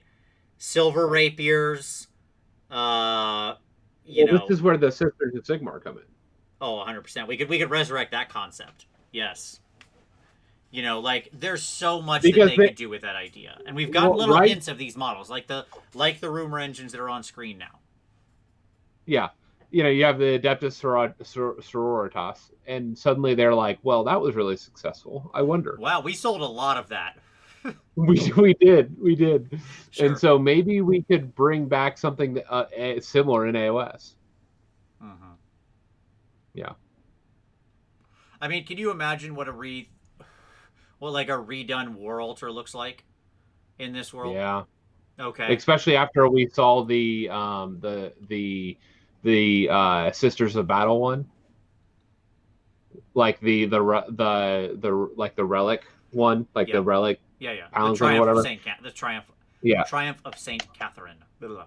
Yeah, imagine something like that for like the Devoted of Sigmar, the Order of Azir.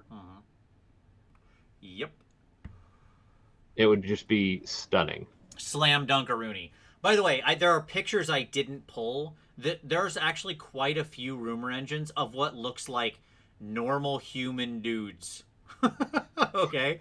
Like, there's quite a few rumor engines of, like, dudes with rapiers or knives or like that just look like human dudes. Okay. Yep. I Yep. didn't pull all those rumor engines because I couldn't fit them all on here, right on my little Yep. collage that I made. But Yep. there's actually quite a lot of like of evidence of that in the rumor engines. Sure. Sure. Of different like guys with human looking arms or legs and just like leather boots and rapier with basket hilts and all the stuff I would expect to see in a kind of Order of Aesir human release, right? Yep. And Yep. I would also point out that like 3 years ago when I asked them point blank about a human army, they said it's something we're trying to work out right now. So, True. just saying. Sajil says, "How good, bad is the Flagellant kit? Awesome. I mean, I think it's still in the old box, but it's an awesome kit.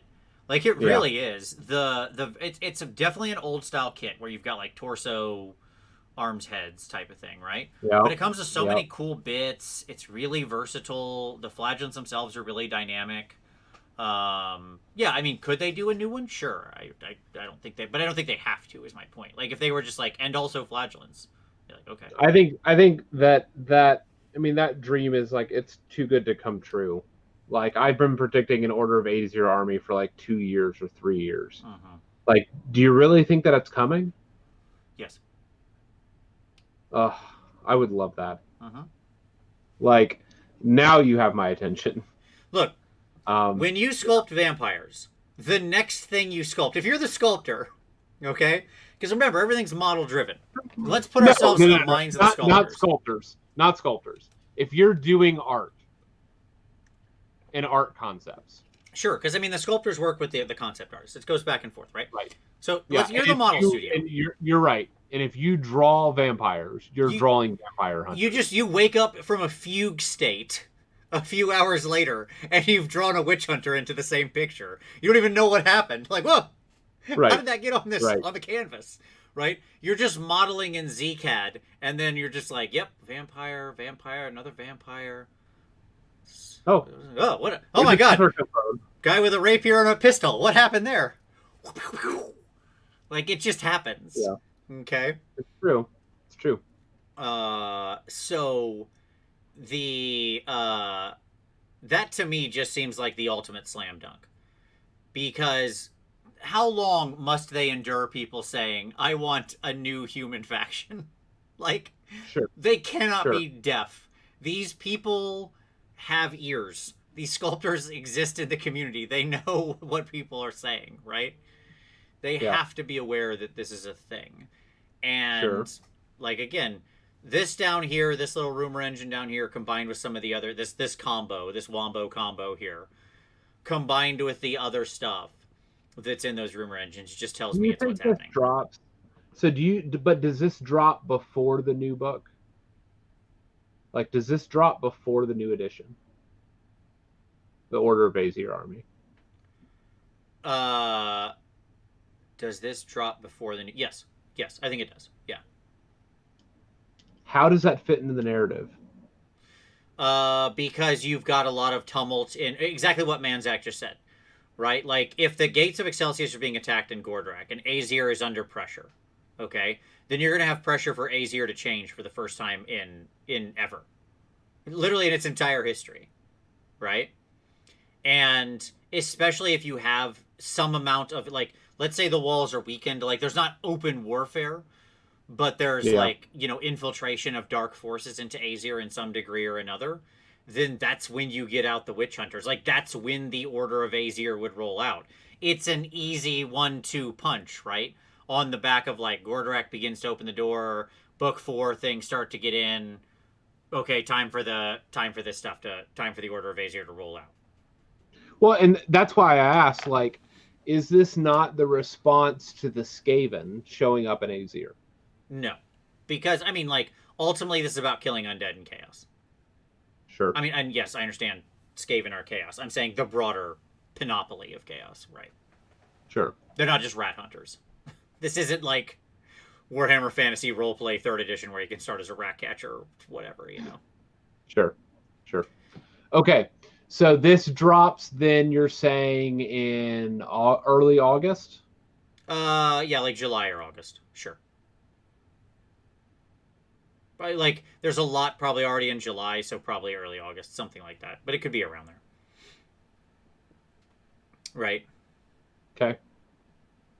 And to me, this is just such a slam dunk of a force. It leads perfectly. It's like it fits the narrative. It fits something people have always wanted. It would be the hypest hype that has ever hyped a hype, right? They could go nuts with the aesthetic on this, right? Yep. Yes, exactly. Like Marathi annexing a city, right? Like Marathi got a hold of Anvilgard with relatively little resistance. Okay, Sigmar's like, all right, enough of this crap. Not enough of my agents have been on the ground in these cities watching things, right? So go Right. forth, my people. You know, I've got soldiers out there, but soldiers are good for wars, not for espionage. Right. Right. I need people beating the street, hunting some vampires, and shooting chaos in the face. Correct. Yeah. So I completely agree with Kairos' point there. It just fits. Okay. Okay. Now, what, like, how, walk through the logic of this with me, though. Because if you're going to do this and you're going to propose, like, a new Stormcast book, Well, I'll get to dropping with the Stormcast. new edition. Yep. Well, but they're coming in a minute. and so you have an Order of Aesir book literally kissing up against a new Stormcast book. Yeah, 100%. That's fine. Because they're going to be two very different armies. I hear that. I'm going to push back and say I think that the new Stormcast book is going to include this human contingent of the church. Okay. I don't think so because that book is already too big. Okay, and that's fine. That's fine. Like, they have too many scrolls and it's too big of an army. The Order of Aesir will have, like, the 1 in 4 rule that all the cities have, like, for Stormcast. Easy. Okay. Yeah. Maybe. Okay. So. Maybe. Okay. So, we've got and then the question is, do you have another army release or update or new book? And yes, I argue you do in this Q3 period. Okay? Okay. I think you have a new book. Not a new army. I think you get a new book. Okay? And who gets the new book? And I think it ties into what they'll do with what else is going on in Broken Realms. Okay? And in either book 4 or 5, somewhere in those last 2 books, we're going to get into Alariel's story. And we're going to get new Sylvaneth stuff. Okay? Okay. I think Sylvaneth they will fix through Broken Realms. Okay? Yes. We'll get a new version of Alariel. Like, probably book 4 will be the Alariel-focused book, I would guess. But I don't know. Because I think AOS 5, I think the 5th book will really be setting up AOS 3 hardcore, right? That's what they want to do. Yep.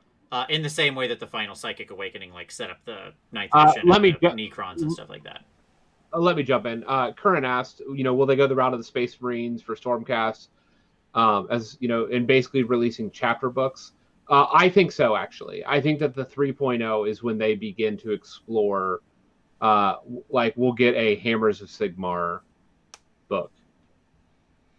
I think that that's the direction we go. Maybe. It'd be maybe. If you're talking 2022, sure.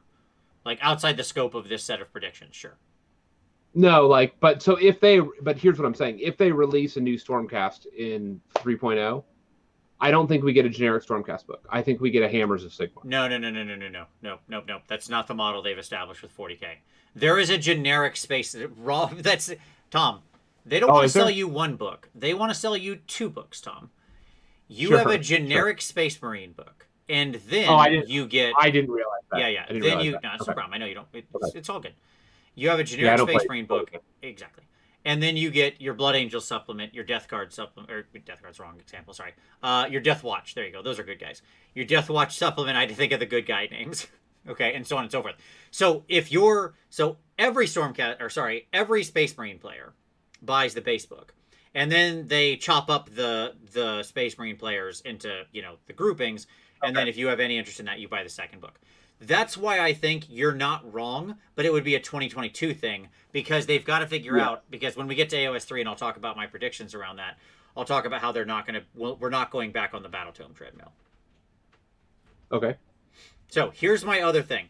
When you get Alariel, who follows right behind Alariel? Like, when you have Alariel in Ghyran, who is her nemesis? Assis. Nurgle. Correct. Boom. New Nurgle book. Q3 is when we get our new Nurgle book. It will at that point it still is right now, actually. As of today, it is the oldest original AOS 2 book. It has a lot of stuff out of whack. It actually legitimately needs a rewrite. Okay? Yep. You're not going to fix it just through Broken Realms. They fix Sylvaneth through Broken Realms. Nurgle gets the new book. Yep. There you go. Yeah, I can see that. And Nurgle doesn't need new models. Correct. I mean, they could do a couple one-off things, but they just don't need it. Yeah. Yep. I can see that. Yep. Exactly. Like, does it release with... Do they, like, at that time, I would expect, like, a dual box to come out? Like, where would you... What do we call it? We call that box... Hold on. We're going to name the box, because along with the Nurgle thing, what's going to come out is a dual box. Okay? Yep. And it will the be Nurgleverse. Sylvaneth versus Nurgle. What is that dual box called? Okay? Is it called... All right. Like, you know how they name these? They love, like, alliterative titles or things that are sort of this kind of stuff. The funny name would be Life Against Life. Life and Life. But it's not that. Okay? Plants and Pus would also be a fun one. I like that one. That's a good one, but that's not what it's going to be. Okay? Hold on. Trees and Disease. That's a fun one. Paul says Plague and Pines. I like that one. Gloom and Bloom. I was gonna go like something like and Bloom. Holy Moses. Let's see what we got here. These are some solid ones. Growth and Decay, Creation and Corruption, Sickness and Sycamores, Plants versus Zombies. Guys, this is solid stuff you're all putting out here. I want that to be known. You could do something like Flowers versus Speculants. I think Creation and Corruption nailed it. I honestly think John Chaves got it. Creation and Corruption. Yep. That is what this is. Like, tell me that doesn't sound like one of their boxes. Creation and Corruption. It super does.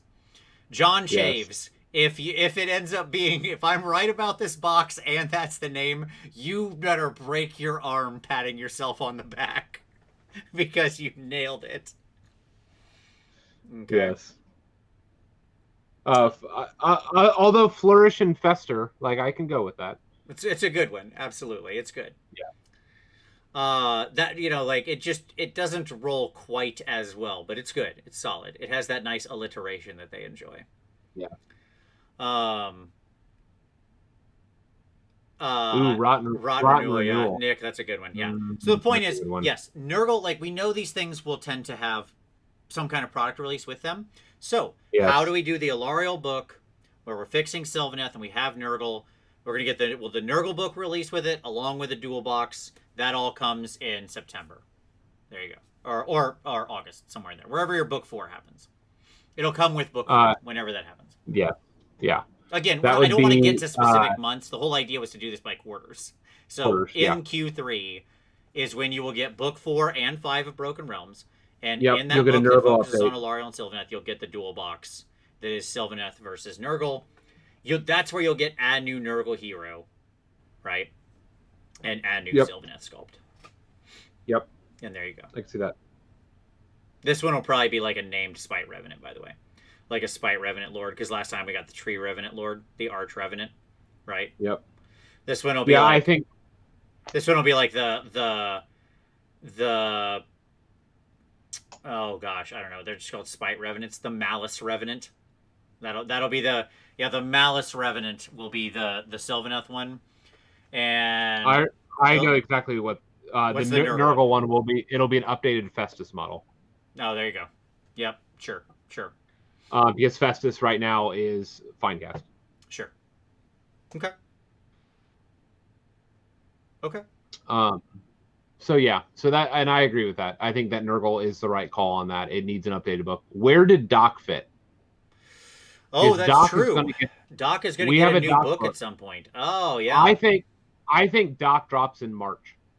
Wow. No, maybe that's the so we're going to back up here because you're right. That's right. I completely spaced that there's a Doc book just waiting to happen, which again probably should have come out this year. Right.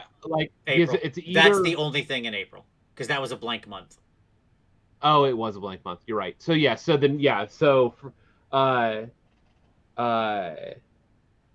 yeah, yep. Because March was book 2. In April we didn't have anything. So then Doc drops in April. Correct, to tie everything together.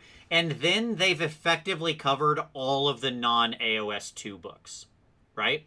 If you get the Nurgle book in Q3, if you get the new Soulblight Vampires Legion of Nagash Killer, right? Yep. In May, okay? Yep. IDK came in Broken Realms 1, and you get the new Doc book in April, boom. We've basically cleared those 4 old books out as far as being, like, out of whack. Yep. Okay, I could see it. And now we're up to current. And when we get to current, Tom, that means there's only one thing to do, and that's hit that Pop-O-Matic bubble that opens up the new chambers, baby. So that brings us to AOS 3.0 in Q4. Yep. I think AOS 3.0 will be basically a so Q4. Hold on, I gotta write down my new timestamp. Yep. All right, Q4. So let's go back to our calendar. I assume we all know what Q4 means. I don't think I need to explain this to people, but I'll bring back up the calendar just in case. There we go. So October through December. That's our Q4. Okay? Yep. So all predictions here are happening in the last time of the year. We should note that basically they don't release anything of what they think is going to be high value in December. Yeah. Right. Okay. Q4. We kick off Q4 with the big AOS 3.0 release. Yep. And in this release, we You think it's going to focus on Stormcast and Skaven? You've already stated that. I did state that. That is correct. I think 5.0 will set up a big Skaven move, and I think that'll launch the new Skaven line. I think that Skaven will be the Necrons of our relaunch. Yes, correct. Yeah, that's right. I could see that. Yep, I could see that. Yeah, and now, I don't disagree with that.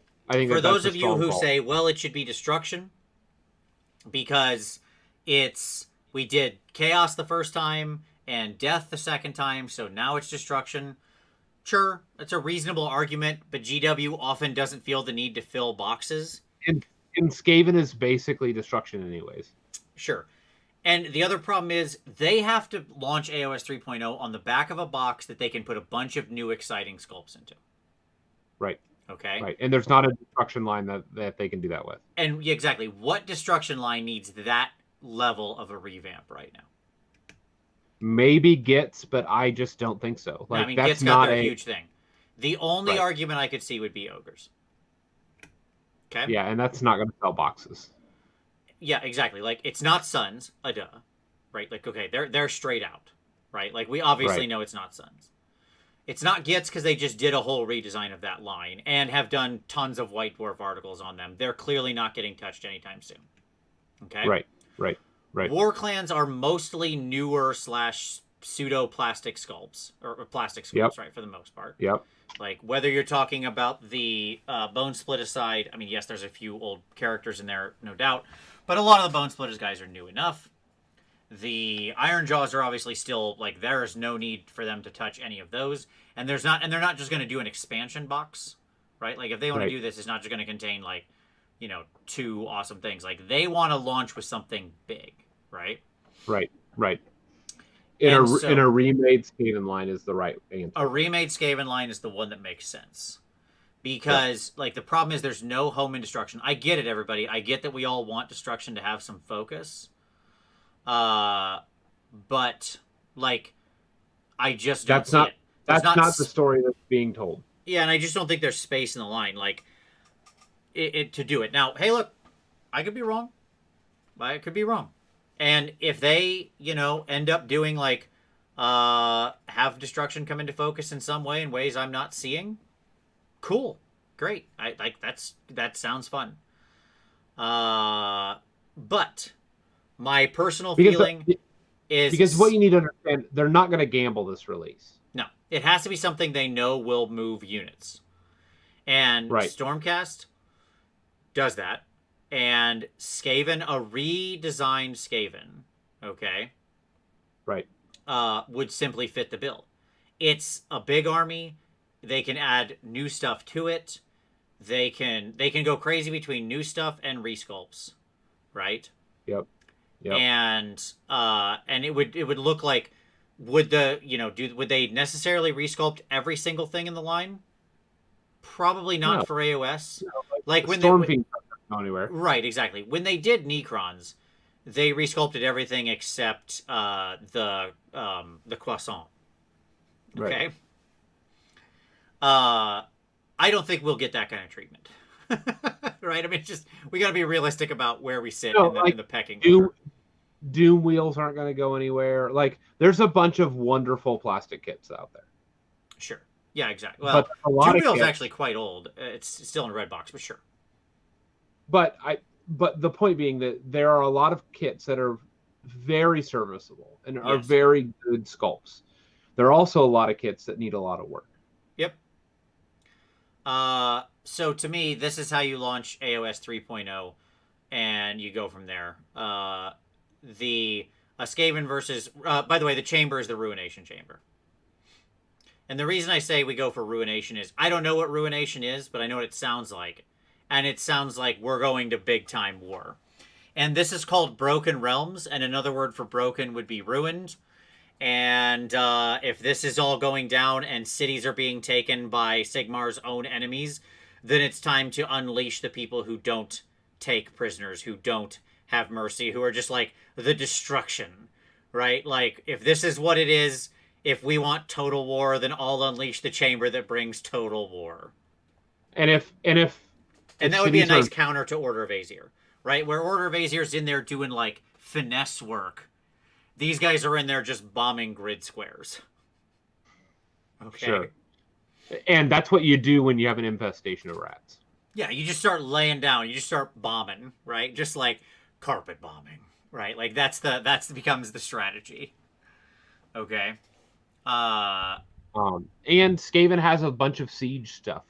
So, like, if anybody could go to war in mass scale, like, Skaven are one of those. Even though that's a very weird thought, they're not sneaky. They're also, like, the only army with siege left. Right, correct. Not the only one, obviously. Like, with amongst the Chaos Forces. Amongst the Chaos Forces, they're the only true sieging force. Right. Like, as you saw, by the by, when Chaos attempted to siege Catacros's, fortress that he had taken over, one of the 8-point castles, and they just died. It was just, like, pathetic. It was a pathetic attempt. They didn't even get close. Right. Because they have no siege.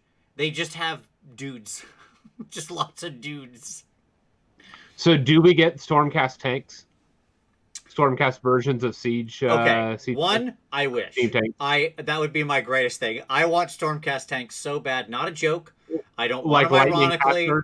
I want tanks. I want full-on, lightning-powered, floating tanks. Yes. Am I joking? No. Do they ride on a cloud? No, they just have lightning underneath them. Like lightning arcs. Well, that's what I'm saying. Like, they hover. Mm-hmm. So it's a cloud. It's a lightning rail for me, Broadman, but it's a tank. It's it. It's all it is. Okay? Sure. Do I want a lightning hover tank with a massive lightning cannon on the front, piloted by Stormcast of the Ruination Chamber? Yes, I do. Yes, I do. You bet. Okay? I want Thundercats Ho. Alright? There were dudes in the Thundercats who used swords and nunchucks, and that guy who used nunchucks also drove a tank. And it was amazing. Okay?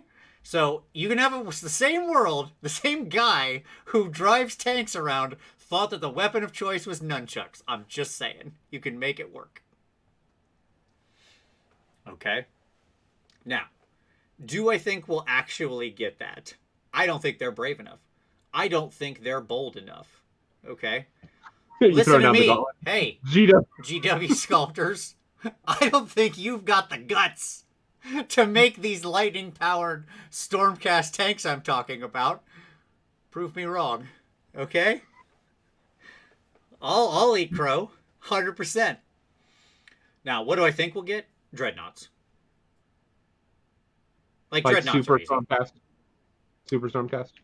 No, Dreadnoughts. Legitimately Dreadnoughts. Like Lightning Geist Dreadnoughts. That actually, I think, fits perfectly in the narrative. That's not a stretch. Because, okay, with the Sacrosanct Chamber largely out on the field and Geists, like the Soul Geists not being restored as efficiently and effectively as they could be, and Soul Degradation happening, by the time of AOS 3.0, you'll have the reality that probably some Stormcast souls will just degrade too far to be saved. Okay, like they cannot be humanish. To be humanish again. So great, stick them in a big golem. We need to stick them somewhere. Put them in a tank. Yeah, we're not wasting them. Like, they're still heroes. They've died thousands of times for the cause, right, at this point. That's what we're talking about. We're talking about, you know, the Stormcast that have been out there and have literally died thousands of times. Right? And they're just basically just living war machines now. Right? Sort of fueled by rage and stuff like that. Again, fitting well into Ruination. Rage-powered lightning engines of destruction, right? Marching forth out of Aesir, like the strike happens, and these like big golems turn around and just like grip a massive hammer. Tell me you can't see this thing. It wouldn't have guns. Like, it's not that kind of thing, right? But tell me you can't see this thing just like looking up and like having the big death mask, but dreadnought size, and then its hands gripped around this huge hammer. Right? That it just, like, steps forward on these lumbering feet with an engine in the middle of its torso as lightning arcs out, and it just starts crushing entire enemy formations. Yeah. So, would you do the dual piece between that and a Son of Bahamut? I mean, that sounds amazing. Oh, sorry. Josh A. says, sorry, what is a dreadnought? Is this a ubiquitous descriptor? Sure, sorry. So a dreadnought is a 40k thing when Space Marines, like, get real bad and nearly die or something, but they, like, to save them, sometimes they're whatever gene seed or something, some part of them, their brain, their code, I don't really know. It's like a coffin thing they stick Space Marines in. I don't know detail enough, but I know it's where you put basically nearly dead Marines where they can just kind of continue fighting forever, and they're just kind of kept alive. They cyborgish them. Yeah. Into larger robot bodies. Vincey said it's a coffin in a Gundam. Yep, sounds right to me. Nailed it. There you go. So, yeah. Oh, Protoss Dragoon. That's a neat one. Yeah, that's a good way to put it. So, I think that sounds freaking amazing. And it would also give Stormcast some bigger models. Right? Which, it's not just a bunch of dudes. Which is fun. Yeah. So, that feels like the thing they would do to me. Do I think they would do that? Oh, yeah. Oh, yeah, I think they'd do that. Like, let's go to 11, baby. Let's do it. And then I think that's kind of the big release. Like, we're not going to get any other armies in Q4. Okay? But then we'll get... I don't know what the next dual box would be, but there'd be some kind of dual box in November. I mean, but you're going to get 2 full armies. You're going to get a bunch of releases. You're going to get new books for Skaven and... You'll get a new Skaven book. You'll get a new Stormcast book. That'll fill up. Yeah. That'll fill up October, November. I think they'll do some kind of new dual box in November, probably, just to because they like putting those out along with maybe battle boxes. Yeah, like your big dual box will be the base starter for AOS 3. Like, and that'll be the big push. I don't even think there's going to be another dual box. I think that you will get that starter box printed to quintillion. Right. You know, I think they're like, I think that will be the trajectory. Let me say that. And I think you will get a bunch of Battle Force boxes going into the holiday. I'm just saying, Stormcast Golem knot or whatever with lightning thing against newly resculpted Skaven monstrosities. You know, like robot feels fighting, like a real winner of a box, of a lunch box. Yeah, you know, that feels like a winner. So a new hell pit. You throw in some storm fiends in there, maybe some what are your heavily armored rats? Oh, Storm Vermin. Is that what you're talking about? Yep, throw in some storm vermin, throw in some Skaven Sure. slaves. I mean, things like Storm Vermin are a good sculpt, but that's the kind of thing that's just asking for a resculpt, because Storm Vermin are this. Yeah, it's the old style, you know, sculpt where they're just literally all identical little copies of each other and stuff like that, all standing in the same pose, other than, you know, the three guys out front or whatever who happen to have, you know, the champion musician and standard bearer. They're all very much the exact same model. Now, that being said, if we were going to do a whole Skaven relaunch, please, for the love of all things holy, give us the new Eshin line. Oh, God. Right? Like, that's all I ask more than anything. And or some new Molder stuff. Like, those two feel like the most rich veins to explore. But again, so much of the Skaven line is really ancient and out of date. Like, badly out of date. Okay? Yeah. Basically anything that isn't end times, so the Storm Fiends and the Vermin Lords and stuff like that, a lot of that stuff is really old. Your weapon teams are mostly in Finecast or metal. They're ancient. Your Rat Ogres are metal. Because we lost all the Island of Blood plastics. Your Clan Rats are a plastic. No, but there were still plastics. There was a plastics box of Rat Ogres. That was Rat Ogres and trainers. That's not what they sell. If you go buy Rat Ogres right now, you get the metal box. That is the current Rat Ogre for sale. There is no plastic Rat Ogre box. Oh, weird. They had a plastic box. Like, I know they did because it was on my shelf, like at one of my local stores. I don't know what to tell you, man. This is the reality. That's weird. But anyways, yes, you've got and acolytes and start collecting, all the stuff that's in your start collecting is fine to keep. Your Screaming Bell, well, maybe not, because Plague Monks, again, pretty old. Clan Rats are 20 years old now. Yeah, but age doesn't mean anything. We talked about this with Cities of Sigmar. Like, age doesn't mean anything. I get that. I'm just saying they resculpted plastic Necron warriors. Sure. Okay. It's not like everything in Necron was in metal or Finecast. There was plastic stuff they resculpted. That monolith was a big plastic thing. That wasn't a metal, you know what I mean, thing. Sure. Okay. Yeah. Sure. I mean, just my point is there's so much of this line that's ancient. But it's so and huge all of a line. Teams, and it's so such big. A large. Well, the line itself is just massive. Like, it's Stormcast-esque in its size. Yeah. And what I'm saying is they could keep so much of their plastics as is, and just resculpt everything that's not that, and have a way full line already. Yes. Sure. And you know, so like. Well, I mean, if they just did a resculpt, by the way, Ian said, I've painted up 80 Plague Monks. Please don't shift them. Look, man, 80 Plague Monks, those are rookie numbers, Ian, number one. You got to pump those numbers up, okay? Let me just start there. 80 is nothing in Skaven land. I have 150 Clan Rats. That's just Clan Rats. Let's start there. So it's not like I'm sitting here going, boy, I really hope they remake Clan Rats. I'm saying what I think they'll do. But the best part is, like, who cares? If they make new Plague Monks, if you've got 80 painted Plague Monks and Plague Monks are good in the new edition, you're rock and roll, brother. You don't need to buy new Plague Monks. Use the ones you got. That's fine. It's fine. I agree that, like, it's not that the Storm Vermin or the Clan Rats look bad. I didn't think the original Necron warriors looked bad. I didn't think multiple of the Necron things that they resculpted looked bad. Okay? Right. It's not just about that. It's about, like, them doing... it's about them doing, a line refresh. Correct. And now that said, I hear that. But the Skaven line is so much larger than the Necron line.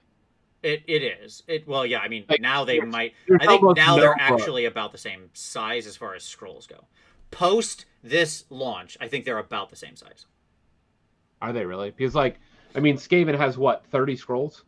35? No, it's more than that. It's more than that. The Necron book has 50x scrolls in it. I don't remember how many. Oh wow. Wow. I mean, dude, do you know how many scrolls are in the base Space Marine book? It's like 98. Or data sheets, I'm sorry. Wow. Yeah, that army's too big. I mean, Stormcast are nowhere near that. That's what I'm saying. Like, we got a while to go before we get that bad. Okay? Sure. So, at any rate. Okay. So have we now predicted, like, is that the entire year? Are we happy with that as a year? I mean, that's what I think. I think something like what we've just described is what the year will be. You're going to get the 4 more of the Broken Realms books. And I think that we could get releases with each of those books. Let me just say that. Like, I think you could see Start Collecting-esque boxes, limited release model stuff with each book. I think it's very, very possible. Oh, by the way, let me correct myself. I'm very sorry, Tom. The current Rat Ogres are plastic. Sigil is correct. But they're the old pre-Island of Blood plastics. Yeah. The really bad plastics. They were not God. nice plastic. Even in the art, they literally, the gaps on them are a mile wide on the ones that they did. Like, good Lord, those are terrible. Sure. Like, Jesus.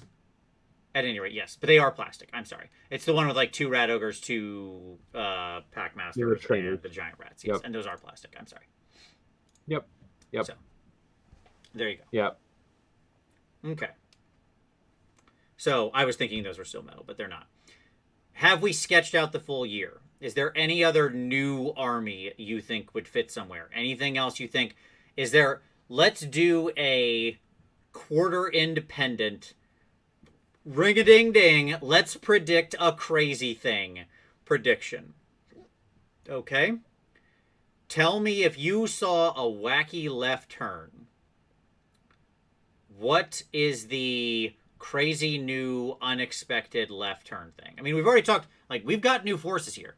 Largely new Soulblight, that would be a reintroduction of legions, but still mostly a new thing. Order of Aesir, that'd be your big flash in the pan new army for the year. Right? And then your Skaven and your Stormcast. But if some left turn was going to happen, what is it? What do you think? You got any crazy left turn thoughts? All right, hit me. Sure. In one of the Broken Realms books, okay, we'll get a unified dwarf army. Okay. We've got in the most recent KO book, there is an allusion to Grungi. Yeah, unifying the clans is the best way to say it. Yeah, sure. And like they had a name for it. I forget what it exactly it is. But I think that we could see a unified Harkonnen style army in a Broken Realms book. Okay. And sure, there could be a Start Collecting with like a gun hauler, some Volkite berserkers, and some Iron Drakes or something crazy. Okay. I think that that's a left field, hard, weird thing. Now, obviously, it's not an entirely new book, but any type of weird addition we get isn't going to be a new book. Sure. So here's my weird prediction. I would have originally absolutely put this in 2021, but it might have gotten pushed into 2022 given everything else moving, but we'll see. Here's my left turn prediction. Yep. Kurnothi. Okay? A full Kurnothi army. I don't think we're still going to get a new... Like, the Sylvaneth will get fixed through Broken Realms, but I think they get introduced new Kurnothi. Now, originally, I was going to say I think Kurnothi are an AOS 3.0 army that they would introduce, like, in the new edition. So I think probably that's pushed in my mind to 2022. Okay? Along with, like, Tyrion or whatever. But they could surprise me. They could surprise me with a whole Kurnothi army. I think those ideas are lit. I think there's been a lot of positive response to the Kurnothi warband. I think it's obvious they were charting out an idea for an army by that warband. I think they want to release that army at some point. Okay? It's just a question of, do they sneak it in somewhere in this year? Right? Does it flip around and go pre-AOS 3.0? Or does it push into next year? I mean, I think it pushes into next year. I don't see that popping up this year. I would love to see it. What do you think about... So you had talked about the undoing of the Battle Tome grind. Yes. You want to talk about that? I do. I do want to talk about that. And then I want to do any other little like prediction things we have as far as just what we think for our year. Yeah, here's why I think that. So let's talk about AOS 3.0. What is AOS 3.0 going to be? Almost no change in the rules. Okay? I think it will change stuff. Maybe they'll switch the board size. Maybe. Yeah. Like 70-30 probably is where I would put the odds that they switch the board size. Likely switching the board size. Yeah. 70 on, by the way, that they switch the board size. But if they didn't, I would be like, yeah, okay, I'm not surprised. Yeah.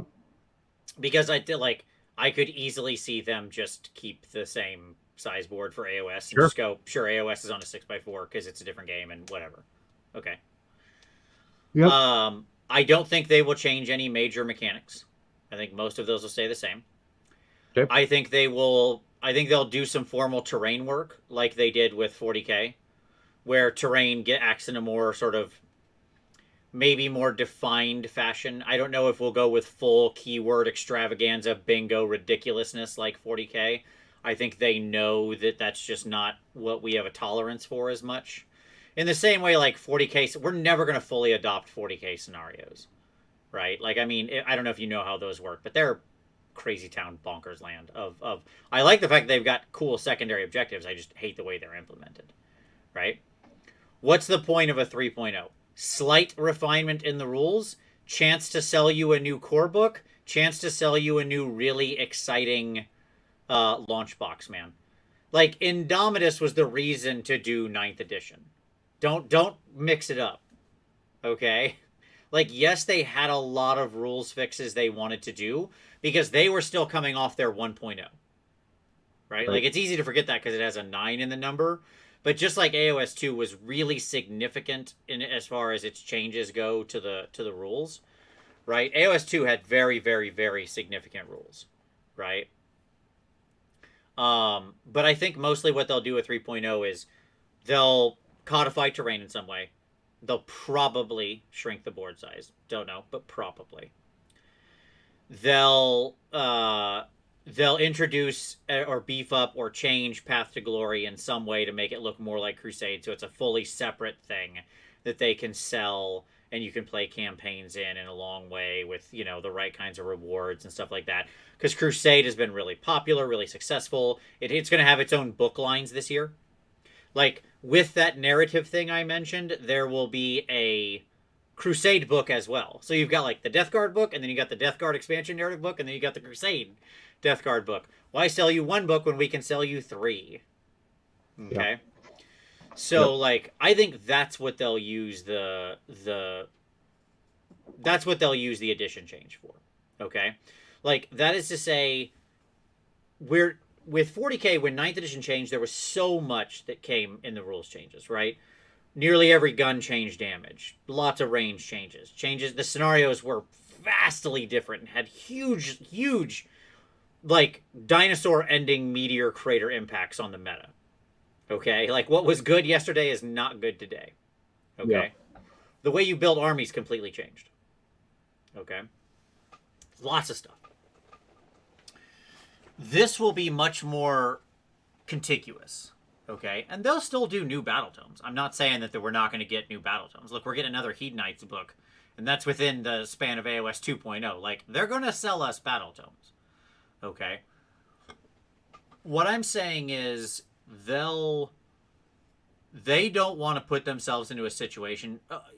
Because right now there are 25 AOS armies.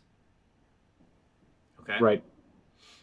They do not want to put themselves into a situation where they change the rules so significantly with AOS 3.0 where it doesn't need it, right? The game is stable. Right. It's smooth. Right. Like there's all this stuff is around the edges, right? Right.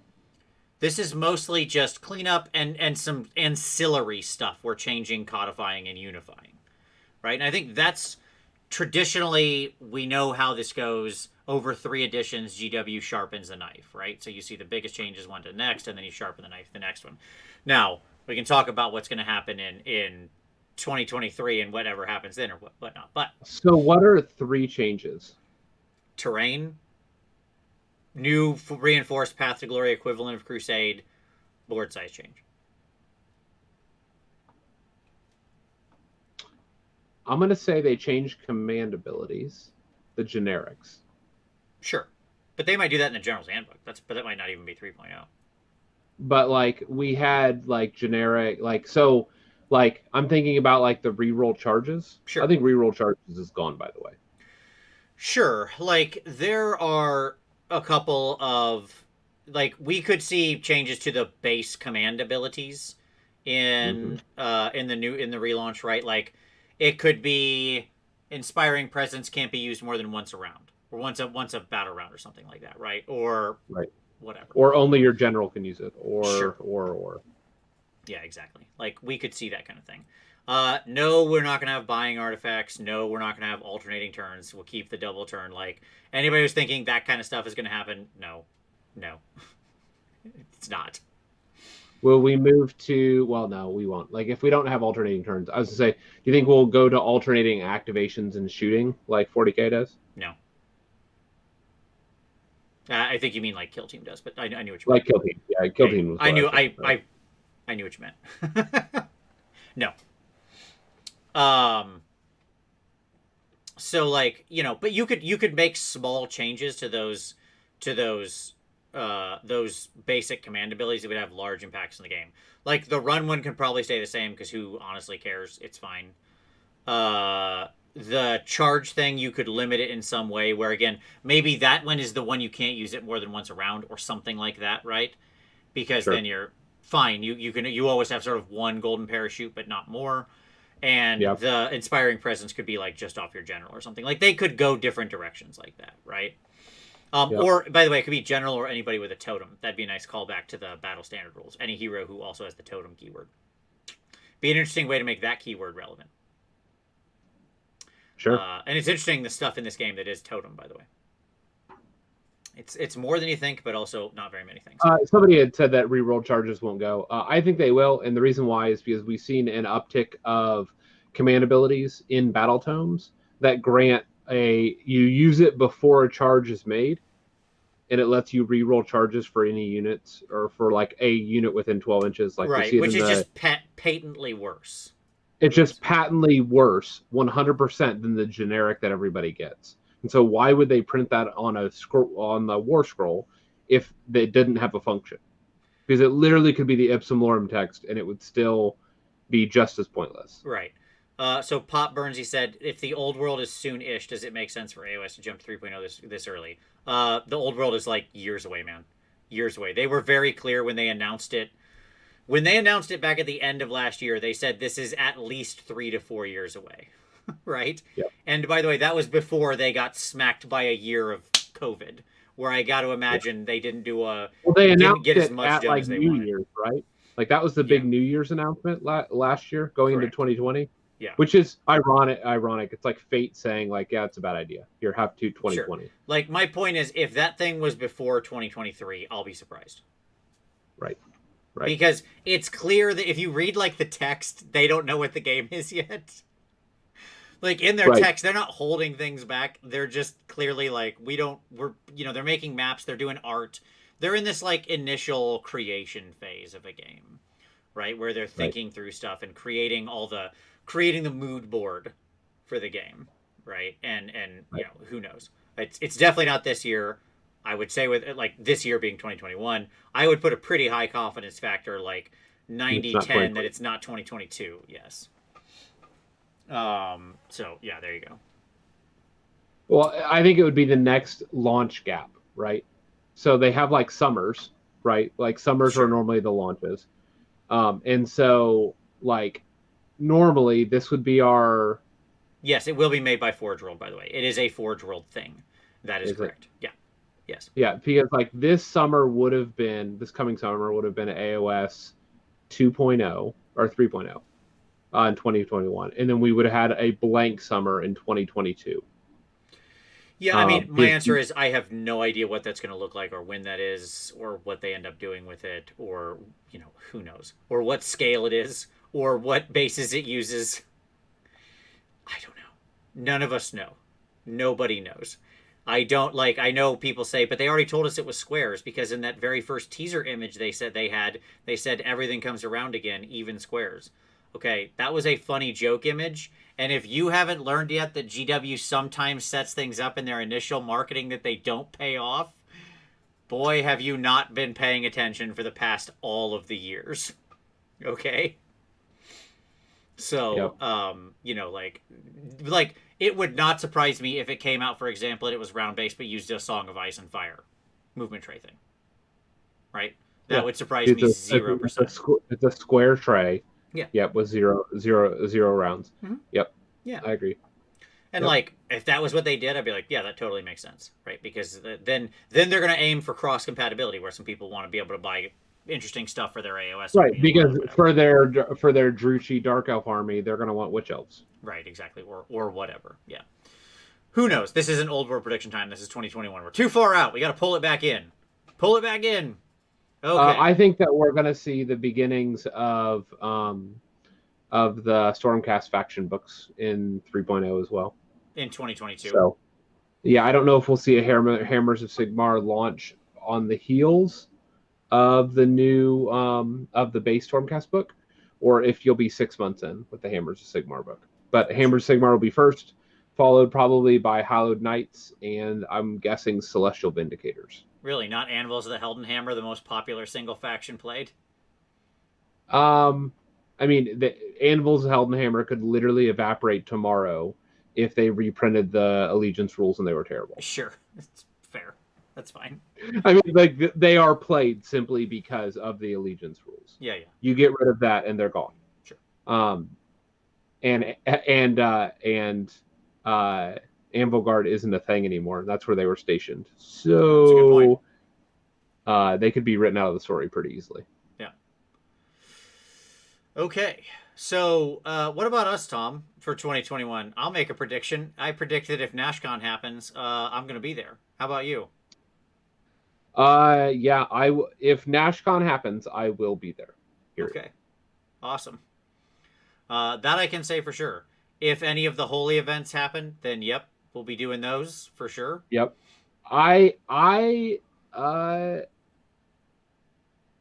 Sure, I'll make this announcement now. This isn't a thing, so I mean it is, but it's not. I am working on a micro event that we will advertise in some way. If it will not be something that people can participate in necessarily, because it will be a smaller scale thing, but it will be an event that is a Warhammer weekly invitational-esque event. Okay, I gotcha.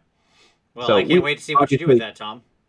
We've been talking about it, and I've talked to you about, hints, and I'm not going to announce anything else other than to say that I am attempting to reimagine what events might look like in the new COVID world. Sure.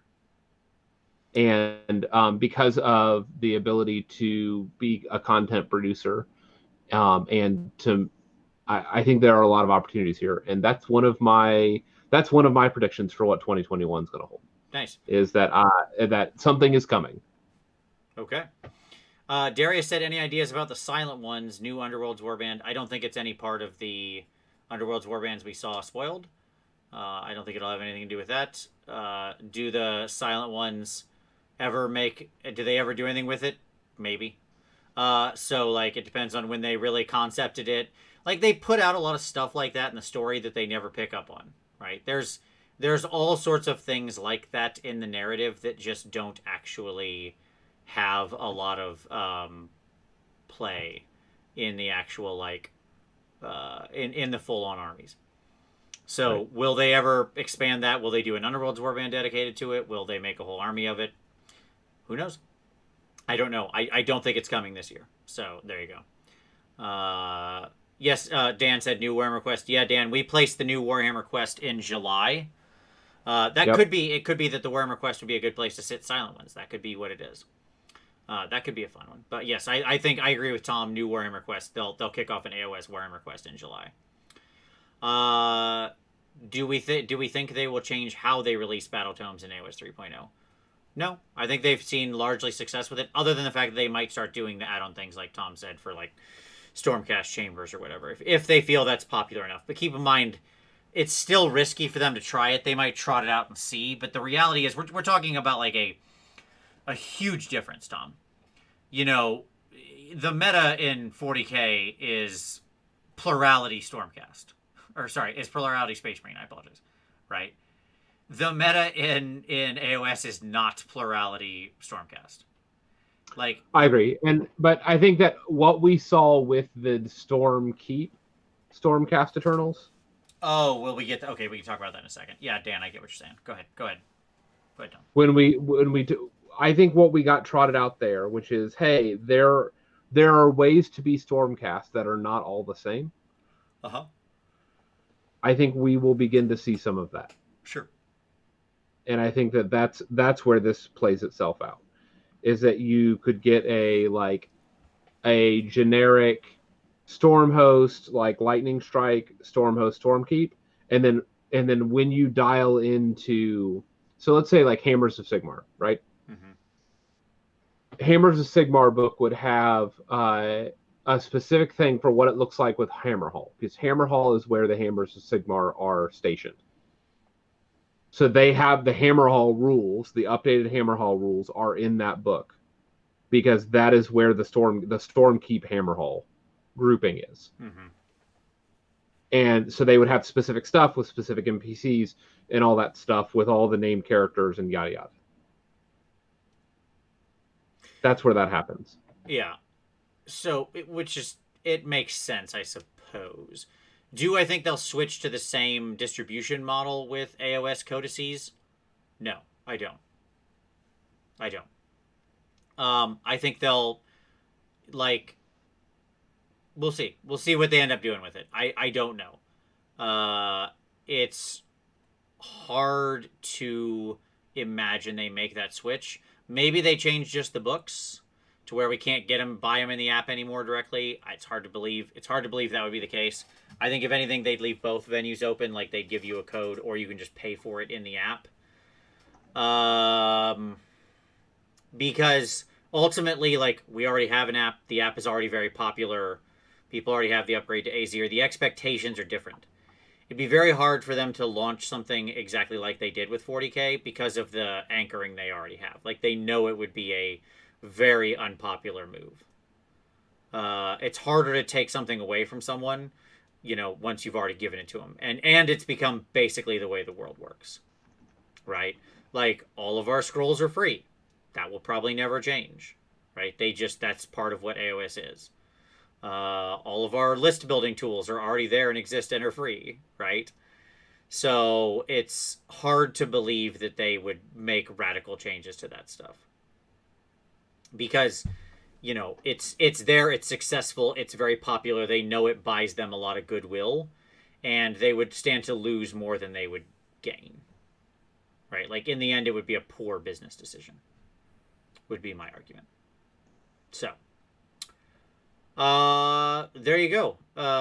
Resolutions for the channel. Tom, anything we want to resolve for or predict for ourselves in 2021 for this show or for the channel?